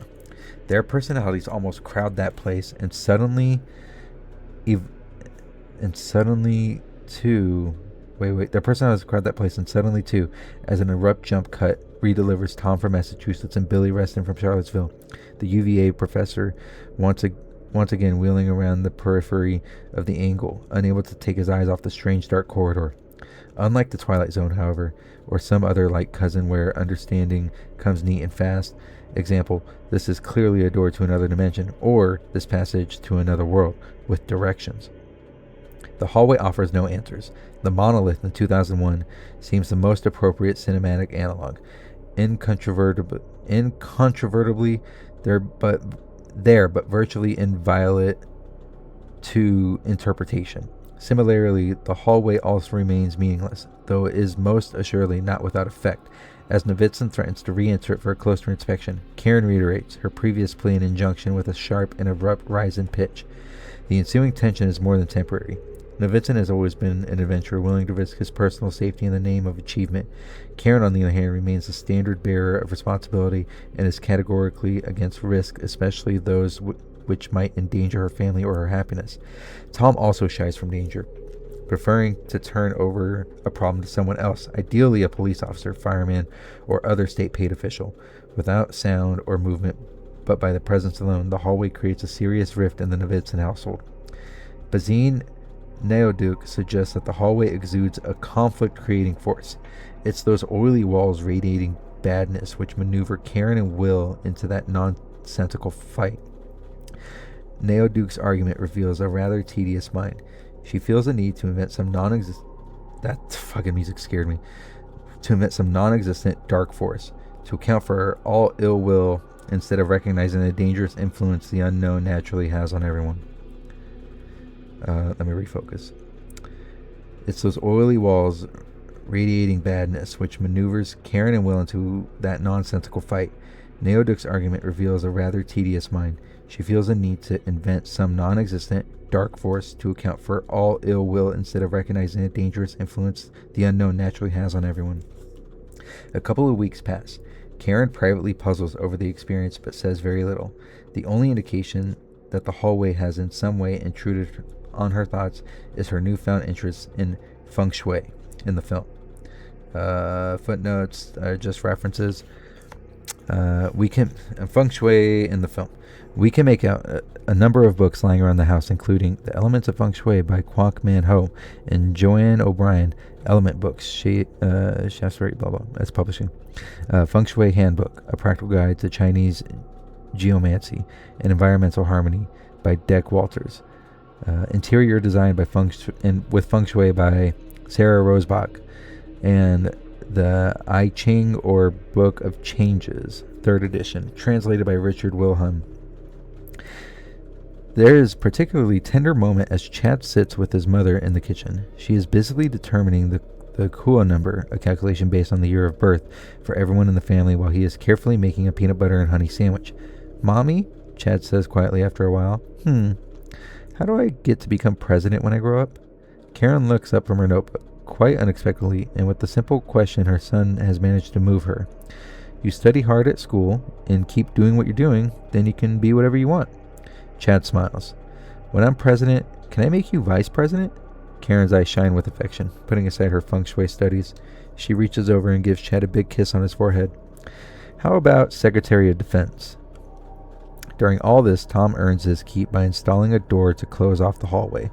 First, he mounts a wood frame using some of the tools he bought from Lowell and a few more he rented from the local hardware store. He hangs a single door with 24-gauge hot-dip galvanized steel skins and an acoustical performance rating coded for ASTM E413-70T-STC28. Last but not least, he puts in 4 slag deadbolts and the color codes the 4 separate keys: red, yellow, green, and blue. For a while, Daisy keeps him company, though it remains hard to determine whether she is more transfixed by Tom or the hallway. At one point, she walks up to the threshold and lets out a little yelp, but a cry just flattens and dies in the narrow corridor. Tom seems noticeably relieved when he finally shuts the door and turns over the 4 locks. Unfortunately, as he twists the last key, the accompanying sound contains a familiar ring. He grips the red key and tries it again. The key is misspelled right there. Tries it again. As the deadbolt glances the strike plate, the resulting click creates an unexpected and very unwelcome echo. Slowly, Tom unlocks the door and peers inside. Somehow, and for whatever reason, the thing has grown again. Intermittently, Novitzin opens the door himself and stares down the hallway. sometimes using a flashlight, sometimes just studying the darkness itself. What do you do with that? Vincent asks his brother one evening. Move, Tom replies. Sadly, even with the unnatural darkness now locked behind a steel door, Karen and Vincent still continue to say very little to each other, their own feelings seemingly as impossible for them to address as the meaning of the hallway itself. Chad accompanies his mother to town as he searches for various feng shui objects guaranteed to change the energy of the home, while Daisy follows her father around the house as he paces from room to room, talking vehemently on the phone with Reston, trying to come up with a feasible and acceptable way to investigate the phenomenon lurking in his living room, until finally, in the middle of all this, he lifts his daughter onto his shoulders. Unfortunately, as soon as Karen returns, Vincent sits Daisy back down on the floor and retreats to the study to continue his discussions alone. With domestic tensions proving a little too much to stomach, Tom escapes to the garage where he works for a while on a dollhouse he has started to build for Daisy. Eventually he takes a break, drifting out to the backyard to get high and hot in the sun. Pointedly walking around the patch of lawn the hallway should, for all intents and purposes, occupy. Before long... Oh, I see. So, where is he? Is he in the backyard? So he's in the backyard. So the way the house is, the hallway should be going back there, and it's just... No. It's raining. Okay. Jesus Christ. Okay. Eventually it takes a break and walking around pitch hallway, so it's purpose for all intents occupied. Before long, both Chad and Daisy are sidling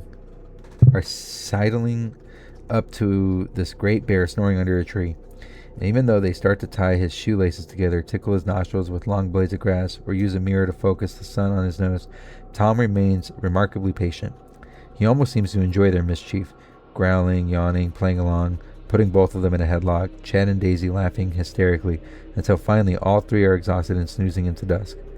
Considering the complexity of Karen and Vincent's relationship, it is fortunate our understanding of their problems is not left entirely up to interpretation. Some of their respective views and feelings are revealed in their video journal entries. Sex, sex, sex, Karen whispers into her camcorder. It was like we just met when we got here. The kids would go out and we'd fuck in the kitchen, in the shower. We even did in the garage. But ever since that closet thing appeared, I can't. I don't know why, it terrifies me. On the same subject, Vincent offers a similar view. When we first moved here, Karen was like a college co-ed, anywhere, anytime. Now all of a sudden she refuses to be touched. I kiss her, she practically starts to cry. And it all started when we got back from Seattle. But the division between them is not just physical. Karen again. Doesn't he see I don't want to go with him in there because I love him? You don't need to be a genius to realize there's something really bad about that place. Navy, don't you see that? Vincent. The only thing I want to do is go in there. But she's adamant that I don't. And I love her, so I won't. But, well... it's just killing me. Maybe because I know this is all about her fears, her anxieties. She hasn't even given a thought to what I care about. Until finally the lack of physical intimacy and emotional understanding leads both of them to make privately voiced ultimatums. Karen. But I will say this. If he goes in there, I'm out of here. Kids and all. Davidson. If she keeps up this cold front, you bet I'm going in there.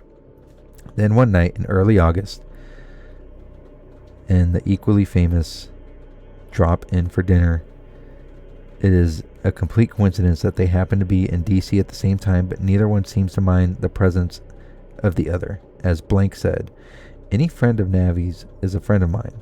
Vincent and Karen have known both of them for quite a few years, so the evening is lighthearted and filled with plenty of amusing stories.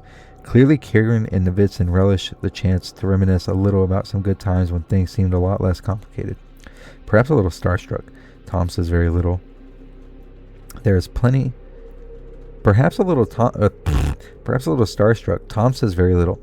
There is plenty of opportunity for a glass of wine, but he proves himself to be keeping to water. Though he does excuse himself from the table once to smoke a joint outside. Much to Tom's surprise and delight, Blank joins him. As the evening progresses, Blank harps a little on the Vincent's newfound domesticity. No more crazy Navi, huh? Are those days gone for good? I remember when you'd party all night, shoot all morning, and then spend the rest of the day developing your film in a closet with just a bucket and a bulb if you had to. I'm willing to bet you don't even have a darkroom here, which is just a little too much for an Vincent to bear. Here, Blank. You want to see a darkroom? I'll show you a darkroom. Don't you dare, Navi, Karen immediately cries. Come on, Karen, they're our friends, Vincent says, leading the two celebrities into the living room where he instructs them to look out the window so they can see for themselves his ordinary backyard, satisfied that they understand nothing but trees and lawn could possibly lie on the other side of the wall. But he retrieves the 4 colored keys, hidden in the antique bassinet in the foyer. Everyone is pretty tipsy, and the general mood is so friendly and easy it seems impossible to disturb, which of course all changes when Vincent unlocks the door and reveals the hallway. Blank takes one look at the dark place and retreats into the kitchen. 10 minutes later, Blank is gone. Blank steps up to the threshold, points the Vincent's flashlights at the walls and floor, and then retires to the bathroom. A little later, Blank is also gone. Karen is so enraged by the whole incident, she makes the Vincent sleep on the couch with his beloved hallway. No surprise, Vincent fails to fall asleep. He tosses around for an hour until he finally gets up and goes off to search for his camera. A title card reads, Exploration A. The timestamp on Vincent's camcorder indicates that it is exactly 3:19 a.m. Bro, when did Lude wake up Haas for the goddamn Zampano dying? It was 3 in the morning. My legs got goosebumps. Call me impetuous or just curious, we hear him mutter as he shoves his sore feet into the pair of boots, but a little look around isn't going to hurt. Without ceremony, he unlocks the door and slips across the threshold, taking with him only a Hi8, a Maglite, and a 35mm Nikon. The commentary he provides us with remains very spare. Cold. Wow, really cold. Walls are dark, similar to the closet upstairs. Within a few, Zampano provided the blanks but never filled them in. So that's when I kept saying blank, there's like I thought it was like missing date information, but once I was like, I'm just going to say blank next time I see it. And it worked out. So that's sort of like redacted. And that's the footnote. Within a few seconds, he reaches the end. The hallway cannot be more than 70 feet long. That's it. Nothing else. No big deal. Over this, Karen and I have been fighting. Except, as Vincent swings around, he suddenly discovers a new doorway to the right. It was not there before. What the? Vincent carefully nudges his flashlight into this new darkness and discovers an even longer corridor. This one's easily, I'd say 100 feet? A few seconds later, he comes across a still larger corridor branching off to the left. It is at least 15 feet wide, with the ceiling well over 10 feet high. The length of this one, however, is impossible to estimate, as Vincent's flashlight proves useless against the darkness ahead, dying long before it can ever come close to determining an end. Vincent pushes ahead, moving deeper and deeper into the house, eventually passing a number of doorways. Eventually passing a number of doorways leading off into alternate passageways or chambers. Here's a door. No lock. A room? Not very big. Empty. No windows, no switches, no outlets. Heading back to the corridor. Leaving the room. It seems colder now. Maybe I'm just getting colder. Here's another door. Unlocked. Another room. Again, no windows. Continuing on. Flashlight and camera skitter across ceiling and floor in loose harmony, stabbing into small rooms, alcoves, or spaces reminiscent of closets, though no shirts hang there. Still, no matter how far Vincent proceeds down his own particular passageway, his light never comes close to touching the punctuation point promised by the converging perspective lines, sliding on and on and on, spawning one space after another, a constant stream of corners and walls, all of them unreadable and perfectly smooth. Finally, Vincent stops in front of an entrance much larger than the rest. It arcs high above his head and yawns into an undisturbed blackness. His flashlight finds the floor but no walls, and for the first time no ceiling. Only now do we begin to see how big Vincent's house really is. His flashlight finds the floor, but no walls and no ceilings. He finds an entrance much larger than the rest. So he's looking at this door with no walls, and so it's just the door. Or an entrance, I don't know. Something should be said here about Vincent's hand. Out of all the footage he personally shoots, there rarely exists a shake, tremble, jerk, or even a case of poor framing. His camera, no matter the circumstance, manages to view the world, even this world, with a remarkable steadiness, as well as a highly refined aesthetic sensibility. Comparisons immediately make Vincent's strengths apparent. Holloway Roberts tape is virtually unwatchable. Tilted frames, out of focus, shakes, horrible lighting, and finally oblivion when faced with danger. Likewise, Karen and Tom's tapes reflect their inexperience and can only be considered for content. Only the images Novitzin shoots capture the otherness inherent in that place. Undeniably, Novitsin's experience as a photojournalist gives an advantage over the rest of focusing on something that is as terrifying as it is threatening. But of course, there is more at work here than just courage to stand and focus. There is also courage to face and shape the subject in an extremely original manner. Footnote 75. As well, photographs. I think it's just a reference. This footnote's huge. What the fuck? Hold on. Encountered history. Oh. I thought it was different names. Liza Speen's images of dark, Brides of Paris by Night, the tenderly encountered history of rooms in Andrew Bush's Bonnetstown, work of O. Winston, Link, and Kerrigan, as well as some of the photographs by Lucien Agner, Osbert Lamb, Cass Orthurius Flores. These are just names. These are names of people photographs in this book. Name. I don't have to read all these names. There's no way these names have meaning. It's just like a reference. Nancy, Benjamin. Okay, it's just like credits to a movie. What the fuck? More names. Okay. And then we go continue. As Novitsin takes his first step through that immense arch, he is suddenly a long way away from the warm light of the living room. In fact, his creep into that place resembles the eerie faith required for any deep-sea exploration. The beam of his flashlight scratching at nothing but the invariant blackness.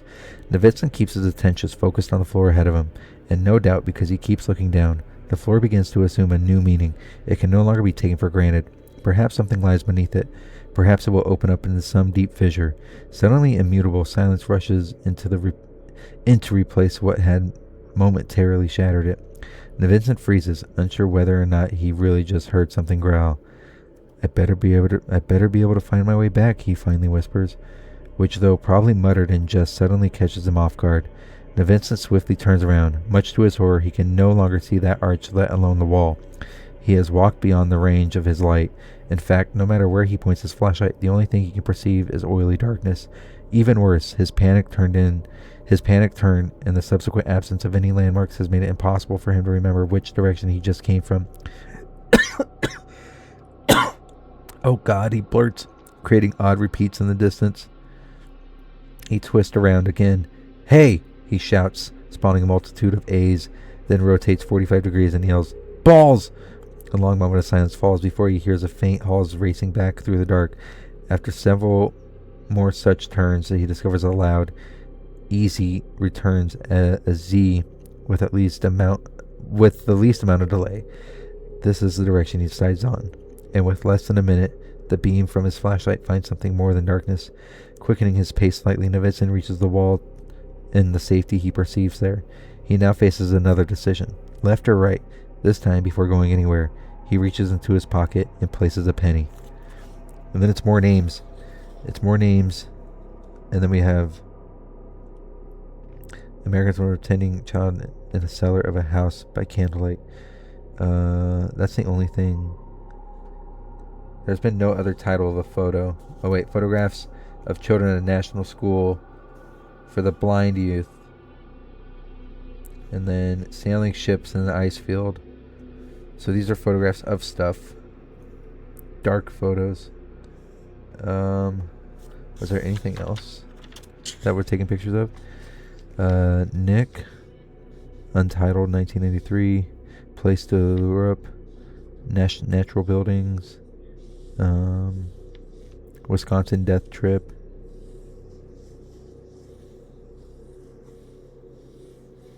I'm just checking to see if I missed anything. Arthur Felig, Untitled, Gaspard. Okay. This is just okay. So he has to go left or right. Reaches into a pocket and places a penny. And then we get this footnote, and then 76 footnote. Allison Adrian Burns, another Zampano reader, told me this list was entirely random, with the possible exception of Brazzi, Speen, Bush, and Link. Zampano was not very familiar with photographers. We just picked the names out of some books and magazines he had lying around, Burns told me. I'd describe a picture or two and he'd say no, or he'd say fine. A few times he just told me to choose a page and point. Hey, whatever you want to do. That was what I was there for. Sometimes, though, he just wanted to hear about the LA scene, what was happening, what wasn't, the gloss, the names of the clubs and bars, that sort of thing. As far as I know, the list never got written down. Placed a penny at his feet. Relying on this marker, he heads left for a while. When a minute passes and he still hasn't failed to find the entrance, he returns to the penny. Now he moves off to the right, and very quickly comes across the doorway. Only this one, as we can see, is much smaller and has a different shape than the one he originally came through. He decides to keep walking. When a minute passes, he still has not found the arch, and he stops. Think, Navi, think, he whispers to himself, his voice edged slightly with fear. Again, that faint growl returns, rolling through the darkness like thunder. Novitzin quickly does an about-face and returns to the doorway. Only now he discovers that the penny he left behind, which should have been at least 100 feet further, lies directly before him. Even stranger, the doorway is no longer the doorway, but the arch he had been looking for all along. Unfortunately, as he steps through it, he immediately sees how drastically everything has changed. The corridor is now much narrower and ends very quickly in the T. He has no idea which way to go, and when a third growl ripples through that place, this time significantly louder, Novitzin panics and starts to run. His sprint, however, lasts only a few seconds. He realizes quickly enough that it is a useless, even dangerous course of action. Catching his breath and doing his best to calm his frayed nerves, he tries to come up with a better plan. "Karen!" he finally shouts, a flurry of errands almost instantly swallowed in front of him. "Tom!" he tries, briefly catching hold of the arms as they too start to vanish, though before doing so completely, Novitzin momentarily detects in the last a slightly higher pitch entwined in his own voice. He waits a moment, and not hearing anything else, shouts again, "I'm in here!" giving rise to tripping in ears, reverberating and fading until the next to last instant a sharp cry comes back to him, a child's cry calling out for him, drawing him to the right. By shouting "I'm here," the following the added ease singing off the walls, Novitzin slowly begins to make his way through an incredibly complex and frequently disorienting series of turns.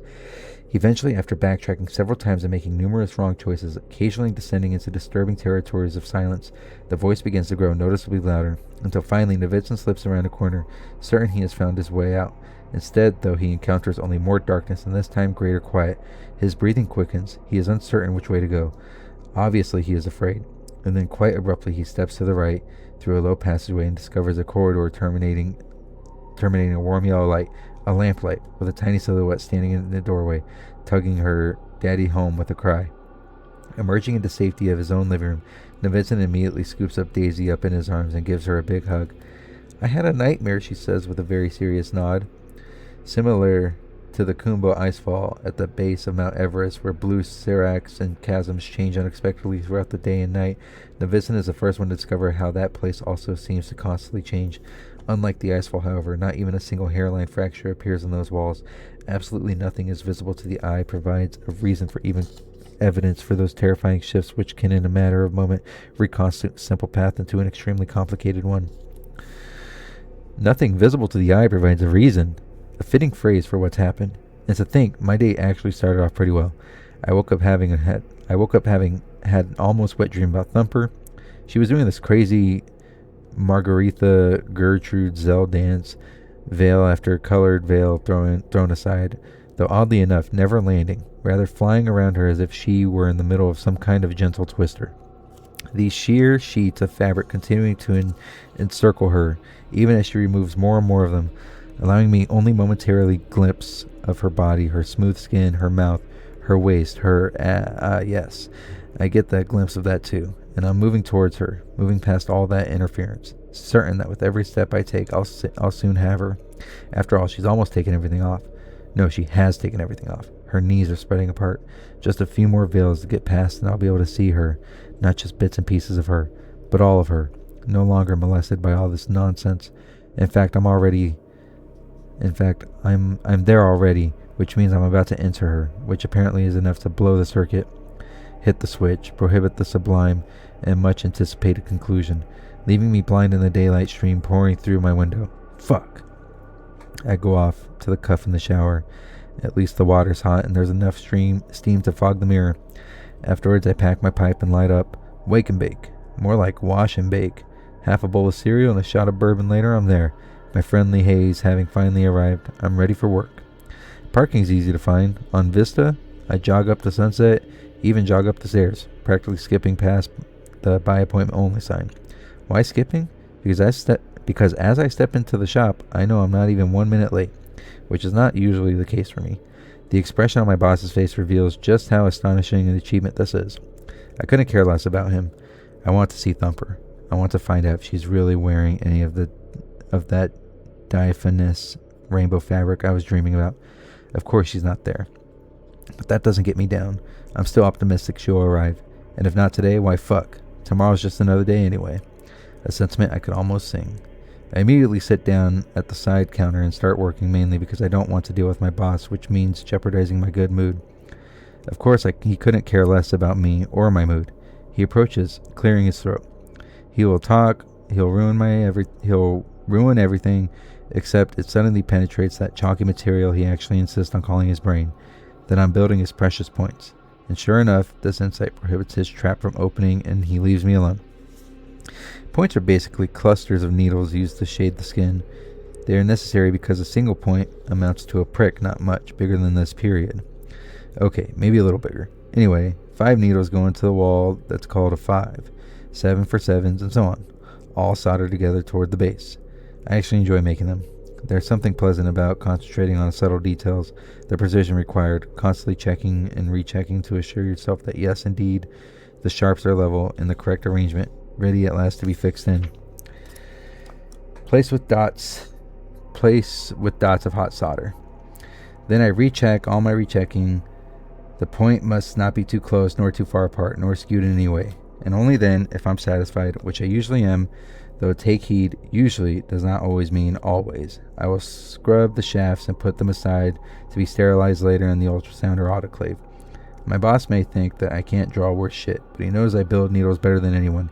He calls me all the time on my tardiness, my tendency to drift and moither, and of course the odds that I'll ever get to tattoo anything. Johnny, nothing you do, no one's ever gonna make it permanent. Unless they're crazy, and let me tell you something, Johnny, crazies never pay. But about my needle making, I've never heard him complain once. Anyway, a couple hours whiz by. I'm finishing up a batch of 5s, my boss clusters of choice. When he finally speaks, telling me to pull some bottles of black and purple ink and fill a few caps while I'm at it, we keep the stuff in a storeroom in the back. It's a sizable space, big enough to fit a small work table in. You have to climb 8 pretty steep steps to reach it. That's where we stock all the extras, and we have extras for almost everything, except light bulbs. For some reason, my boss hasn't picked up any extra light bulbs in a while. Today, of course, I flick the switch and flash, blam, pop. Okay, scratch the blam. The storeroom bulb burns out. I recommend flicking as if such an insistent, highly repetitive, and at this point pointless action could actually resurrect the light. It doesn't. The switch has been rendered meaningless, forcing me to feel my way around in the dark. I keep the door open so I can see okay, but it still takes me a while to negotiate the shadows before I can locate the caps and ink. By now, the sweet effects of my dream, to say nothing of the soft, thrumming delivered care of alcohol and organ bud, have worn off, though I still continue to think about Thumper, slowly coming to grips with the fact that she won't be visiting today. This causes my spirits to drop substantially, until I realize I have no way of knowing that for certain. After all, there's still half the day left. No, she's not coming. I know it. I feel it in my gut. That's okay. Tomorrow's off. Fuck that. I start filling caps with purple, concentrating on its texture, the strange hue, imagining I can actually observe the rapid pulse of its bandwidth.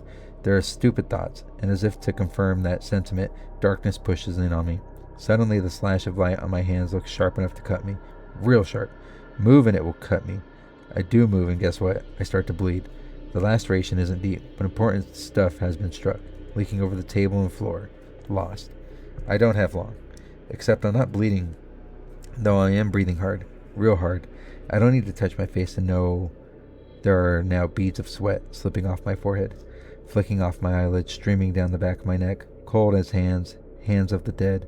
Something terrible is going on here, going extremely wrong. Get out, I think. I want to get out, but I can't move. Then, as if this were nothing but a grim prelude, shit really starts to happen. There's that awful taste again, sharp as rust, wrapping around my tongue. Worse, I'm no longer alone. Impossible. Not impossible. This time it's human. Maybe not. Extremely long fingers. A sucking sound too. Sucking on teeth. Teeth already torn from the gums. I don't know how I know this, but it's already too late. I've seen the eyes. The eyes, they have no whites. I haven't seen this. The way they glisten red. Then it begins reaching for me, slowly unfolding itself out of its corner. Mad me, all of it, but I understand. These eyes are full of blood, except I'm only looking at shadows and shelves. Of course I'm alone. And then behind me the door closes. The rest is in pieces. A scream, a howl, a roar, all's warping or splintering. That makes no sense. There's a terrible banging. The air is rank with stench. At least that's not a mystery. I know the source. Boy, do I ever. I've shit myself. Pissed myself, too. I can't believe it. Urine soaking into my pants. Fecal matter running down the back of my legs. I'm caught in it. I must run and hide from it. But I still can't move. In fact, the more I try to escape, the less I can breathe. The more I try to hold on, the less I can focus. Something's leaving me. Parts of me. Everything falls apart. Stories heard but not recalled. Letters, too. Words filling my head. Fragmenting like artillery shells. Shrapnel like syllables. Flying everywhere. Terrible syllables. Sharp, cracked, traveling at murderous speed. Tearing through it all in every very, very bad, perhaps even irreparable way. Known. Some call is air. Incoherent? Yes. Without meaning? I'm afraid not. The shape of a face disassembling right before my eyes. What weight embattled break? What wail embattled break? Like a hawk, another Malden or no Malden at all. Or snowy days, or not snowy at all. Far beyond the edge of any reasonable awareness. This is what it feels like to be really afraid. Though of course it doesn't. None of this can truly approach the reality of that fear. There is in the midst of all that bedlam, like the sound of a heart or some other unholy blast, desperate of dying, slamming, no, banging into the thin wall of my inner ear, paper thin in fact, attempting to shatter inside what we had already been shattered long ago. I should be dead. Why am I still here? And as that question appears concise, in order properly accented, I see I'm holding onto the tray loaded with all those caps and bottles of black and purple ink. Not only that, but I'm already walking as fast as I can through the doorway. The door is open, though. I did not. After putting his daughter back to bed, Novitzin finds Karen standing in the entrance to their room. Open it. I stub my toe. I'm falling down the stairs, tripping over myself, hurling the trail in the air, the caps, the ink, all of it floating now above me as my hands, independent of anything I might have thought to suggest, reach up to protect my head. Something hisses and slashes out the back of my neck. It doesn't matter. Down I go, head first, somersaulting down those 8 pretty steep steps, a wild blur leaving me to passively note the pain spots as they happen, shoulders, hip, elbows, even as I also at the same time remain dimly aware of so much ink coming down like a bad rain, splattering around me, everywhere covering me, even the tray hitting me, though that doesn't hurt, the caps scattering across the floor and all the course, the accompanying racket, telling my boss, telling them all, whoever else was there, what? Not that it was over? It wasn't. Not yet. The wind's knocked out of me. It's not coming back. Here's where I die, I think. And it's true. I'm possessed by the premonition of what has to be, my inevitable asphyxiation. At least that's what they see, my boss and crew. As they come running to the back, called there by all that clatter and mess. What they can't see, though, is the omen seen in a fall, my fall, as I'm doused in black ink, my hands now completely covered, and see the floor is black. And have you anticipated this, or should I be more explicit? Jet on jet. For a blinding instant, I have watched my hands vanish. In fact, all of me has vanished. One hell of a disappearing act, too. The already foreseen dissolution of the self, lost without contrast, slipping into oblivion until, mid-gasp, I catch sight of my reflection in the back of a tray. The ghost in the way. Seems I'm not gone, not quite. My face has been splattered with purple, as have my arms, granting contrast and thus defining me, marking me, and at least for the moment, preserving me. Suddenly I can breathe, and with each breath, the terror rapidly dissipates. My boss is scared shitless. Jesus Christ, Johnny, he says. Are you okay? What happened? Can't you see I've shit myself? I think to shout, but now I see that I haven't, except for the ink blotting my threads. My pants are bone dry. I mumble something about how much my toe hurts. He takes that to mean I'm alright and won't try to sue him from a wheelchair.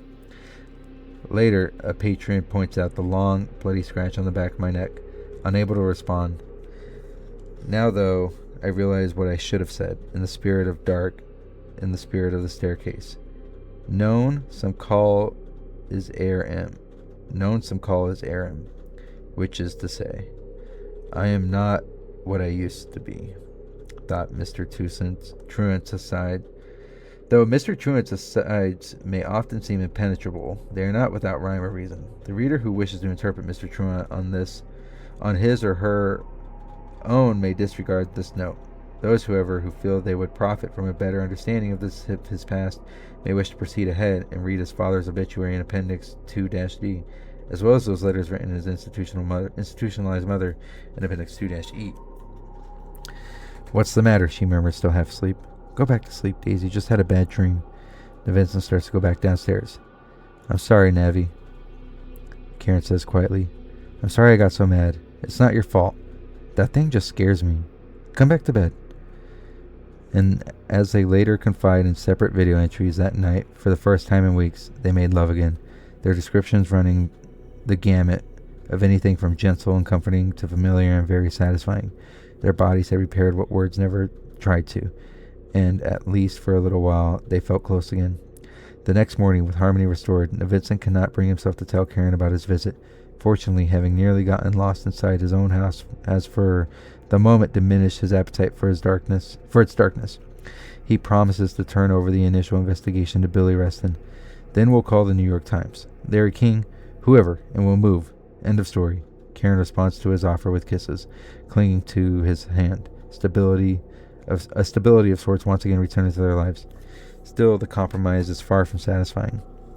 As Karen records on her hi8, I told Navi I'll stay for the first look in there, but I've also called Mom. I want to get out of here as soon as possible. Now Vincent admits in his, I feel lousy about lying to Karen, but I think it's unreasonable of her to expect me not to investigate. She knows who I am, I think. At which point, the study door suddenly swings open and Daisy's wearing a red and gold dress, barges in and begins tugging on her father's sleeve. Come play with me, Daddy. Vincent lifts his daughter into his lap.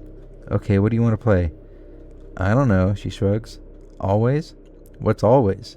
But before she can answer, he starts tickling her around the neck, and Daisy dissolves into bursts of delight.